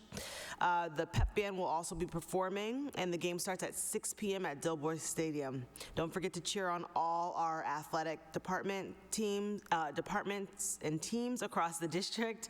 And for a full schedule and list of games, you can visit the webpage at the athletic tab on the webpage. Go Highlanders. Through the chair, Aileen Martinez, we're going to do some staff highlights. Aileen Martinez, first grade Uninos teacher at the East Somerville, was honored at the 2023 Massachusetts State of Latino Education event on October 4th for her commitment to Latino students in highlighting the policy and practice solutions needed to continue furthering educational equity. So congratulations to Aileen. Kayla Galatano, our Director of Equity and Excellence, will conduct an afternoon workshop on Friday, October 20th at the Massachusetts chapter of the National Association of Social Workers, School Social Work Conference 2023. The workshop is called Creating Spaces of Safety, Bravery, and Growth: How to Address Harmful Language and Facilitate Change. And our upcoming half-days and school holidays, October 25th will be a half-day for students in grades pre-kindergarten through grade 8. And now our shout-out. Though she is not here this evening, I want to use this week's shout-out to sincerely thank our outgoing Chief of Staff, Dr. Susana Hernandez-Morgan, for her more than 13 years of dedication to the Somerville Public Schools. Last Friday was Susana's last official day with the district as she moves on to new and exciting opportunities in another district. Before taking on the role of Chief of Staff and Strategy last year, Susana was a driving force behind our communications and grants for more than a decade, and advanced many, many critical projects and policies for the district in her tenure here. She has been a constant, positive, and incredibly dedicated member of our team, and she will be very missed. We wish her all the best and offer her our sincere thanks for her work. So we want to thank you so much, Susana. We will miss you, but we know you are bound for great things.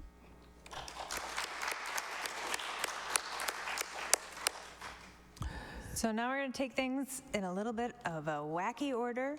Personnel team, I'm glad you're still here because we're going to try to be you, and you can tell us how we do. We're going to switch over to the superintendent's goals and entry plan. I want to thank those of you who sent in feedback over the week.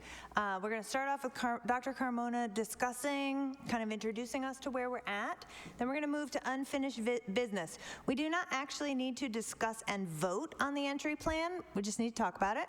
We do, however, need to vote on the superintendent's goals and focus indicators. So this memo is what we're going to be voting on at the end of unfinished business, letter C.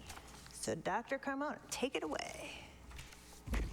Hi, everyone. So I received some feedback, and one of the things that I wanted to highlight for everyone is that what I presented in the entry plan is in a huge degree is part of the work that needs to be done to create a robust set of strategies and goals for the district. So part of the work that I'm doing is the course, half of the course has been set up.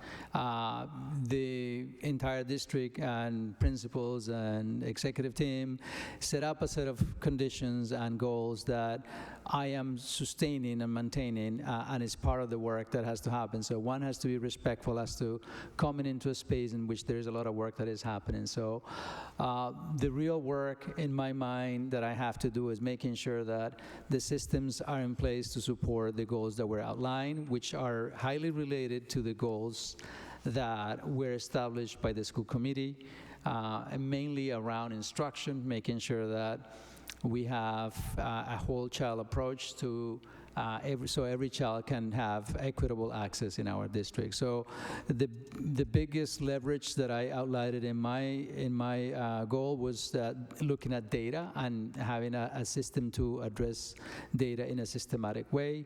It is done through the new protocols that we have with the data team.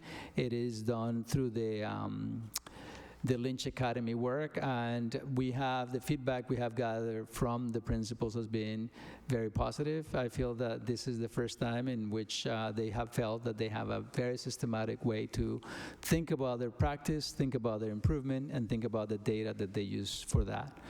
Part of my work as well is to have those conversations with principals as to how do we know that we have some tangibles at the end of a cycle or at the end of a post or a benchmark to establish some growth. So that is the work around the goal one, which is really being able to determine how do we measure the things that we say we're going to do, and that is through looking at data in a way that is aligned and that have clear expectations for everyone. But again, mainly around instruction. So, and I believe that we need to provide, increase the rigor around instruction across the board, and that is something that I have gathered even in my initial transition plan. I heard from multiple stakeholders that rigor was one of those things that they wanted to see, and so rigor might mean many things for many people, but when it comes to setting equitable expectations for every student, we need to make sure that rigor is also established across all levels of performance and all levels of performance. So that's to highlight the goal number one. And the second goal is around building effective collaboration systems. And so that already has been set in motion in part by the structures that have been created by the early release. So that's a place where we will be utilizing a lot of the work to leverage some of the instructional priorities that we have.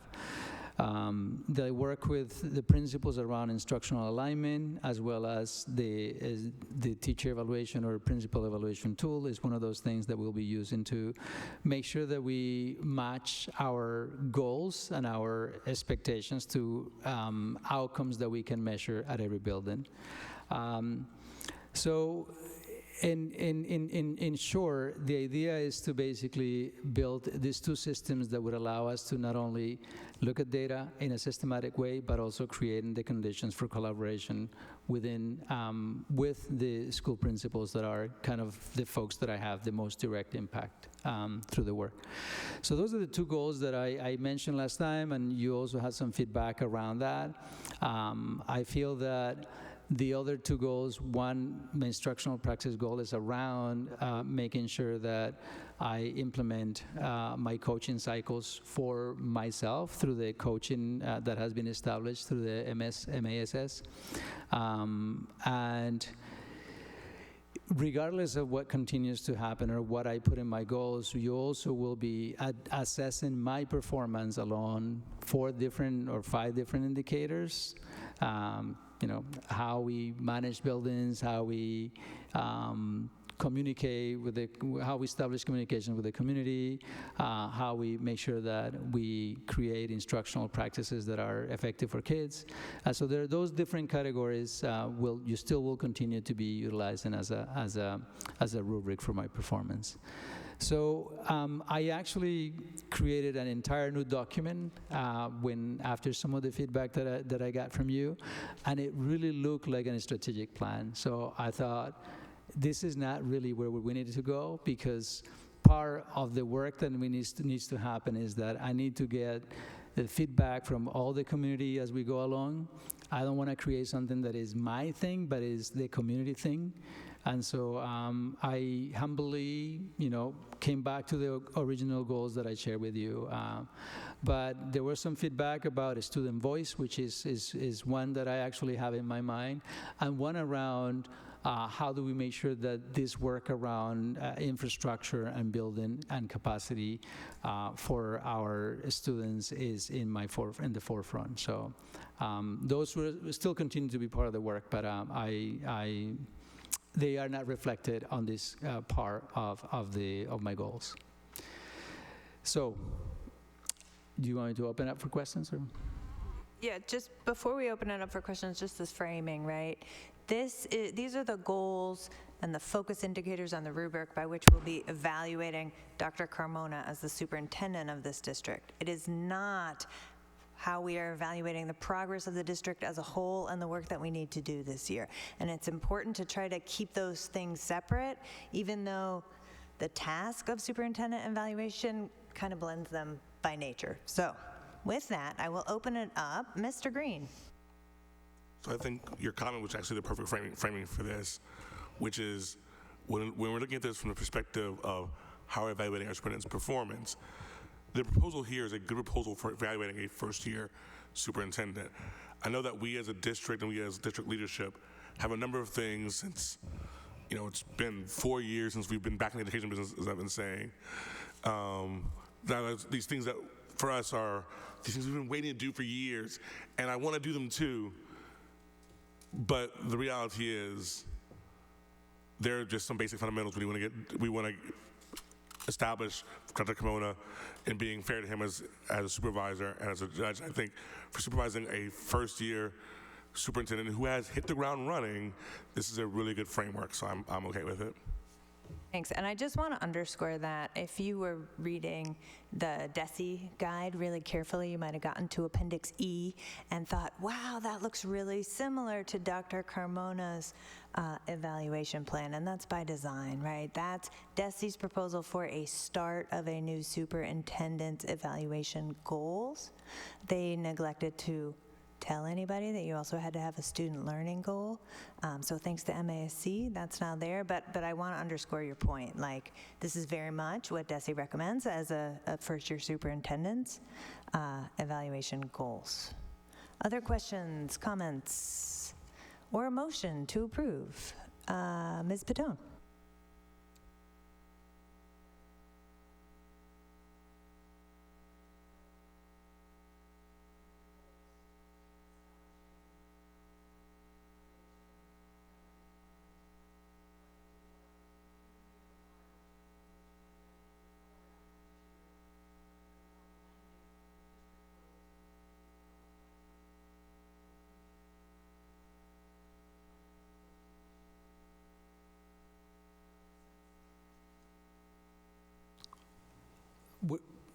Can the microphone? You couldn't hear me. Can you hear? Okay. Okay. Sorry. Were we able to capture your question? I think I heard it. So the question was this is just a reflection of year one. Is that right? Yeah, and that beyond this year, that the future goals for a superintendent every year will be more incorporating more the district Absolutely. goals. So, and again, the design of the goal that I had was part of MASS. That was all the 10 new superintendents that started with me have the same format in terms of the entry plan. Is a big component of the work. At the end of this cycle, we will have the start of a strategic plan, and I feel that will inform. And it will be a reflection of the current needs and the current emphasis that the community as well as the team will have around the gaps and around the areas of need. So that will be a total different one. This is more is part of the year one process. Yeah. Thank you. I'll also call in myself just to say I really see those two constellation of action steps under Goal 2 as being the foundation for how we meet the district goal related to student learning, social and emotional learning. I forget what else is in that goal, but that one on our agenda.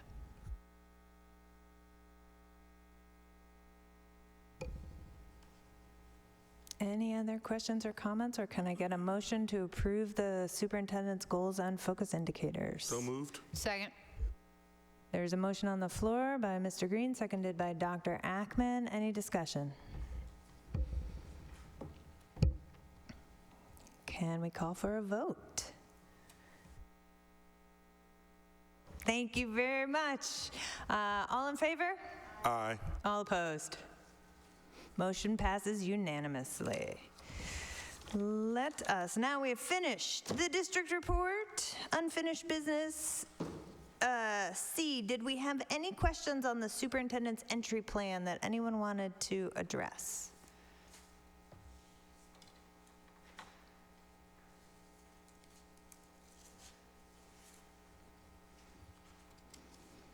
I'm practicing my wait time. Okay, great. Let's go back to the report of the subcommittees. Dr. Ackman, is there anything you want to say before we have a motion to accept your report? Yeah, I'd like to add, Dr. Boston Davis highlighted, which is a quote that I love and has been something I think about almost daily. She quoted Dr. Carmona's advice he gave her around strategic plans, saying sometimes what gets in the way becomes the way. And as we juggle many, many things, I hope that we make sure that what becomes our way isn't what gets in the way. Other than that, unless anyone has questions, I'd move to approve. There is a motion by Dr. Ackman, seconded by Ms. Barish, to accept the Ed Programs report from September 11th, 2023. Any discussion? All in favor? All opposed? The motion passes unanimously. Moving on, the MASC conference. We need to pick our delegate to represent us regarding the resolutions and offer them any input or guidance. Oh, in absentia, I nominate Ms. Krepchen. My bad, then I rescind that and nominate Mr. Green. I really want to fight some people on some of these resolutions. Please let me have that pleasure.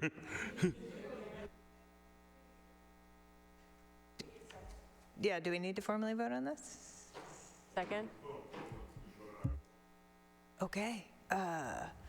Motion by Dr. Ackman, seconded by Dr. Barish, that Andre Green be our delegate to the MASC conference. All in favor? All opposed? Motion passes unanimously. In absentia, I nominate Ms. Krepchen for alternate. There's a motion by Dr. Green, seconded by Ms. Batone, to make Ms. Krepchen the alternate in absentia. Any discussion? All in favor? Aye. All opposed? Motion passes unanimously. Ms. Batone. I apologize if I'm jumping ahead through the chair. I'm curious what you're rolling your sleeves around, Mr. Green, or I'm also curious about what other members have concerns about in the resolution list. We can start with Mr. Green and then Dr. Ackman.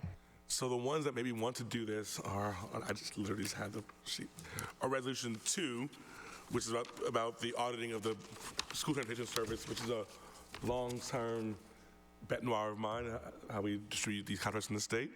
So I definitely make sure we do that. Resolution 4, which is the one around diversity, equity, and inclusion coordinators in every district. And Resolution 5, Massachusetts School Building Authority lifting its cap on how much money they can spend. Dr. Ackman? I endorse all of those. I don't know how else to put, like, for Resolution 1, I don't want to say I'm opposed to full stable funding for Metco, I'm just opposed to Metco. Yeah. Like, I don't know how else to put, like, and no, so I don't know more, and I know you understand what I mean by that. 100%, I was having the same struggles, like Metco is not the solution, Metco is a Band-Aid that helps suburban districts feel like resolving the problem. Yeah, so that's, gonna stop.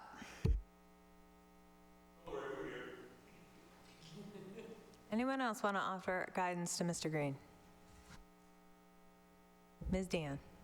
I think Resolution 7 related to MCAS is something that we should support. I know that that's something that we have talked about as a committee ourselves, I think just at our last meeting, actually, about students who have lost out on their diploma because of their MCAS scores.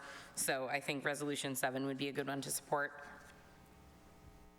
Mr. Green? Having testified before at this point 4 legislatures in the country about exit requirements, I think my position on that is pretty clear and well established at this point.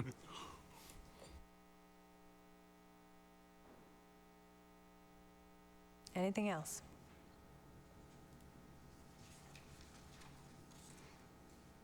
Okay, I'm gonna move us now. Mr. Green, you got what you need, right? Okay. I'm going to move us now to approval of the minutes we forgot. Can I get a motion to approve the August 28th and September 11th, 2023 school committee minutes? So moved. Second. There's a motion by Dr. Ackman, seconded by Mr. Green, to approve the minutes from August 28th and September 11th, 2023. Any discussion? All in favor? All opposed? Motion passes unanimously. On to new business. We have a field trip to approve. I move to approve a field trip November 1st, 2023 to November 3rd of 2023 for 39 sixth grade students from the West Somerville Neighborhood School who will attend an overnight trip to Nature's Classroom. The cost is $150 per student. Expenses were covered by parents and PTA. Attendees will travel by bus. Second. There's a motion by Ms. Bear, seconded by Mr. Green, to approve this field trip. Any discussion? All in favor? All opposed? Motion passes unanimously. Can I get a motion about grant funds? Can I, before we do that, may I ask a quick, I remember that we looked into trying to get some sort of blanket pre-approval for out-of-state or certain field trips, and did that come to a resolution? I'm really looking to Mr. Green, that we can or cannot, because it'd be pretty sweet to, and I mean, this. Unfortunately, state law is pretty explicit. Okay, that we're not allowed to? We have to approve any field trip overnight out of state. And even when we looked at it for emergencies, like for state, if someone gets to a national competition and we don't know it until 3 days beforehand, can we have a blanket? And we couldn't even do that. All right, then with that, thank you. I move to accept all federal entitlement and continuation grants and all state continuation grants awarded to the Somerville Public Schools, including the Early College Support Grant from the state in the amount of $50,000. Second. There is a motion by Dr. Ackman, seconded by Ms. Dion. Any discussion? All in favor? All opposed? Motion carries unanimously. And can I get a motion on donations? I move to approve and to accept with gratitude the following donation. $1,000 from Morris S. and Florence H. Bender Foundation, Inc. of Somerville, Massachusetts, in the amount of $1,000 to Community School Program. Second. There's a motion by Ms. Barish, seconded by Ms. Patone, to accept this donation of $1,000. Any discussion? All in favor? All opposed? Motion passes unanimously. Are there any items from board members? Ms. Patone. Through the chair, 2 quick items. One, the October 4th Building School Facilities meeting minutes are on the City Council website.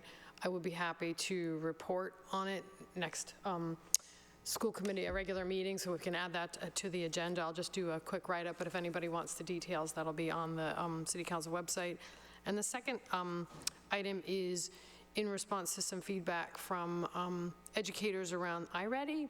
I'm not expecting an answer right now, but it was brought to my attention that there was a concern that we're investing in iReady, people are learning, they're doing the training, but apparently we haven't invested in the tools that students can use after, so there's different components to iReady, and there's one component, from what I understand, that are tools that allow, once you identify that a student has gaps in learning, they can log into iReady and actually use tools and experiences to learn and work on that work that they don't understand right in the system. And I'm curious if that's true or not. And I don't need to hear about it now and whether or not we are or not going to not invest, because basically that educator, their understanding was that was one of the biggest power of the system is having that online access to learning experiences that is targeted to those gaps in their learning.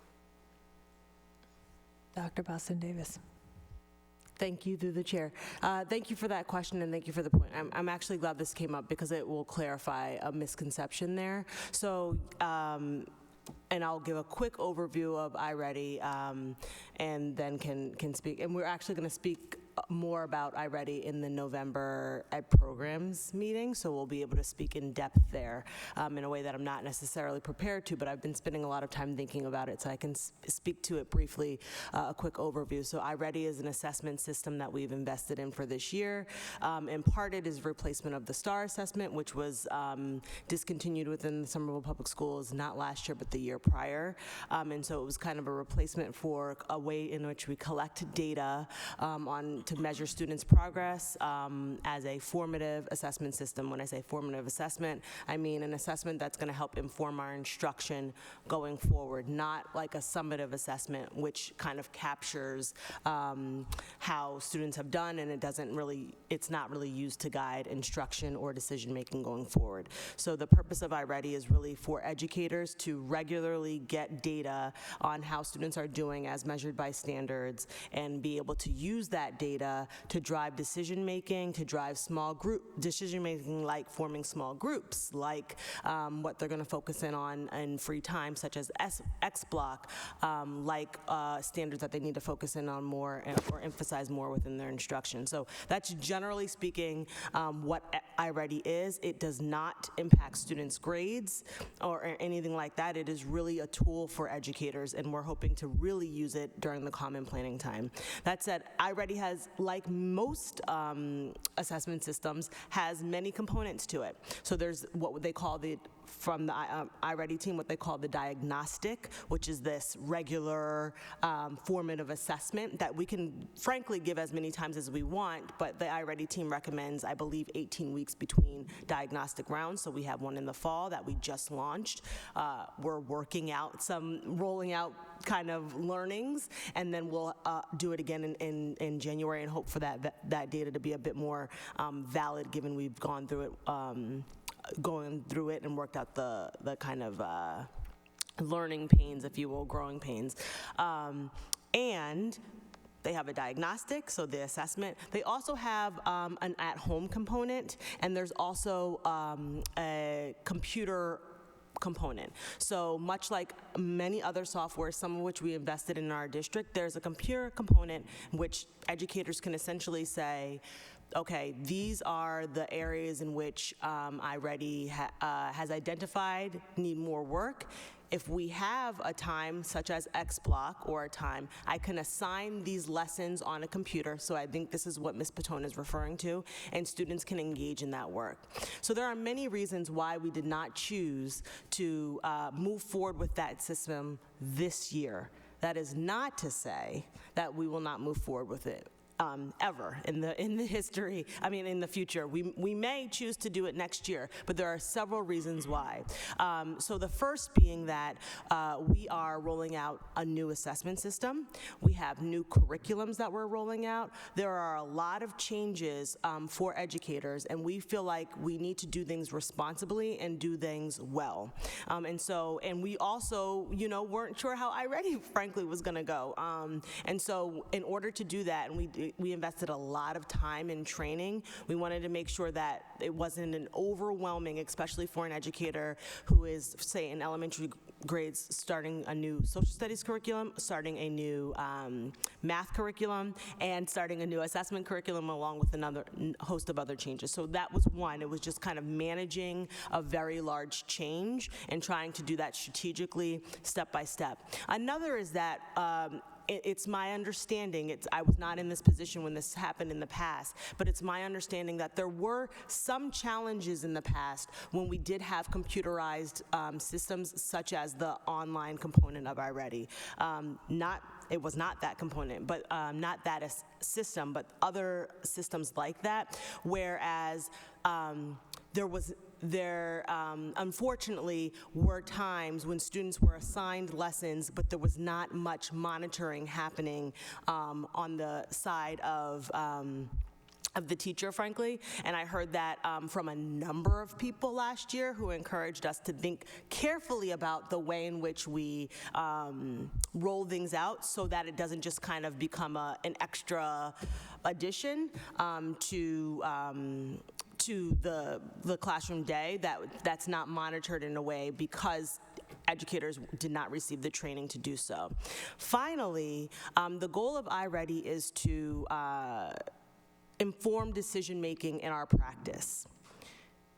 We don't need, there are many decisions that educators and school leaders make that can be informed by the data gathered from iReady that do not include an already created lesson. So for example, I can look at the iReady data, I can think about small groups that I want to form, I can think about the standards that I want to focus on more, I can look at my curriculum as it's coming, and I can identify the standards in which I want to focus in on more. All of that is without the additional computer-based program. There are a lot of decisions that educators make every day, and the curriculum is not one that is scripted and that they should, the curriculum is essentially the floor, and they can do a lot to enhance that. And the data from iReady should do just that. So I say that to say, just because we are without that component does not mean that there's not a lot of work that we can do based on the data gathered. The final thing that I'll say, and as you can see, I've spent a lot of time thinking about iReady, so I have a lot on this. The final thing that I'll say is that there is a huge financial component to the computer-based software. That computer-based software is about approximately 4 times the amount of just the assessment system. So it's not a cheap thing. And so again, going back to my first point, if we're going to make that kind of investment within the curriculum budget, we need to make sure we're doing so in a way in which everyone is trained, so that we can roll it out well and in an equitable way, who has access, who doesn't, who has XBlock, who doesn't, what reasons why, who can access at home, who can't, how do we make sure that the access to it is equitable and we're not exacerbating gaps. There are a lot of things that we have to think through before we invest in a curriculum and just kind of pass it out. And so for many of those reasons, that's why. But I'm really glad that question came up, because I have heard that from, I have heard that question before. And so that's not to say, like, next year we could do it, but I really feel strongly, and from the team of people, of over 10 people that got together from across the schools in different positions, educators and administrators, that was their strong recommendation not to roll that out this year. So that, I know that was a long-winded response, but I've been thinking about it a lot, so thank you. Thank you. We're lucky to have you, Dr. Boston Davis. Other items from board members? Yes, Ms. Patone. Thank you, Chair Phillips. I just wanted to thank Dr. Boston Davis for that input. Again, we don't have to follow up on this right now, but I am also curious about how and when the district is going to gather feedback from educators in terms of how iReady, the investment, has impacted their work. But I'm sure that'll be something we hear about later. Oh, through the chair. Very, very brief. We gave a survey immediately after the round ended. That said, the survey does not yet ask the question about impacting instruction, given we gave it as soon as the assessment window ended. But it was around, and we will share the data in Ed program, so I'll pause there, but we did gather feedback. Any more items from board members? We have one condolence.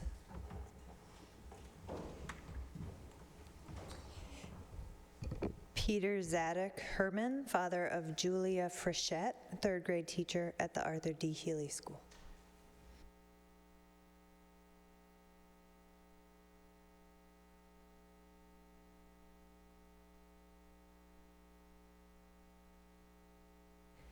And with that, this meeting is adjourned. Thank you for your grace and your support.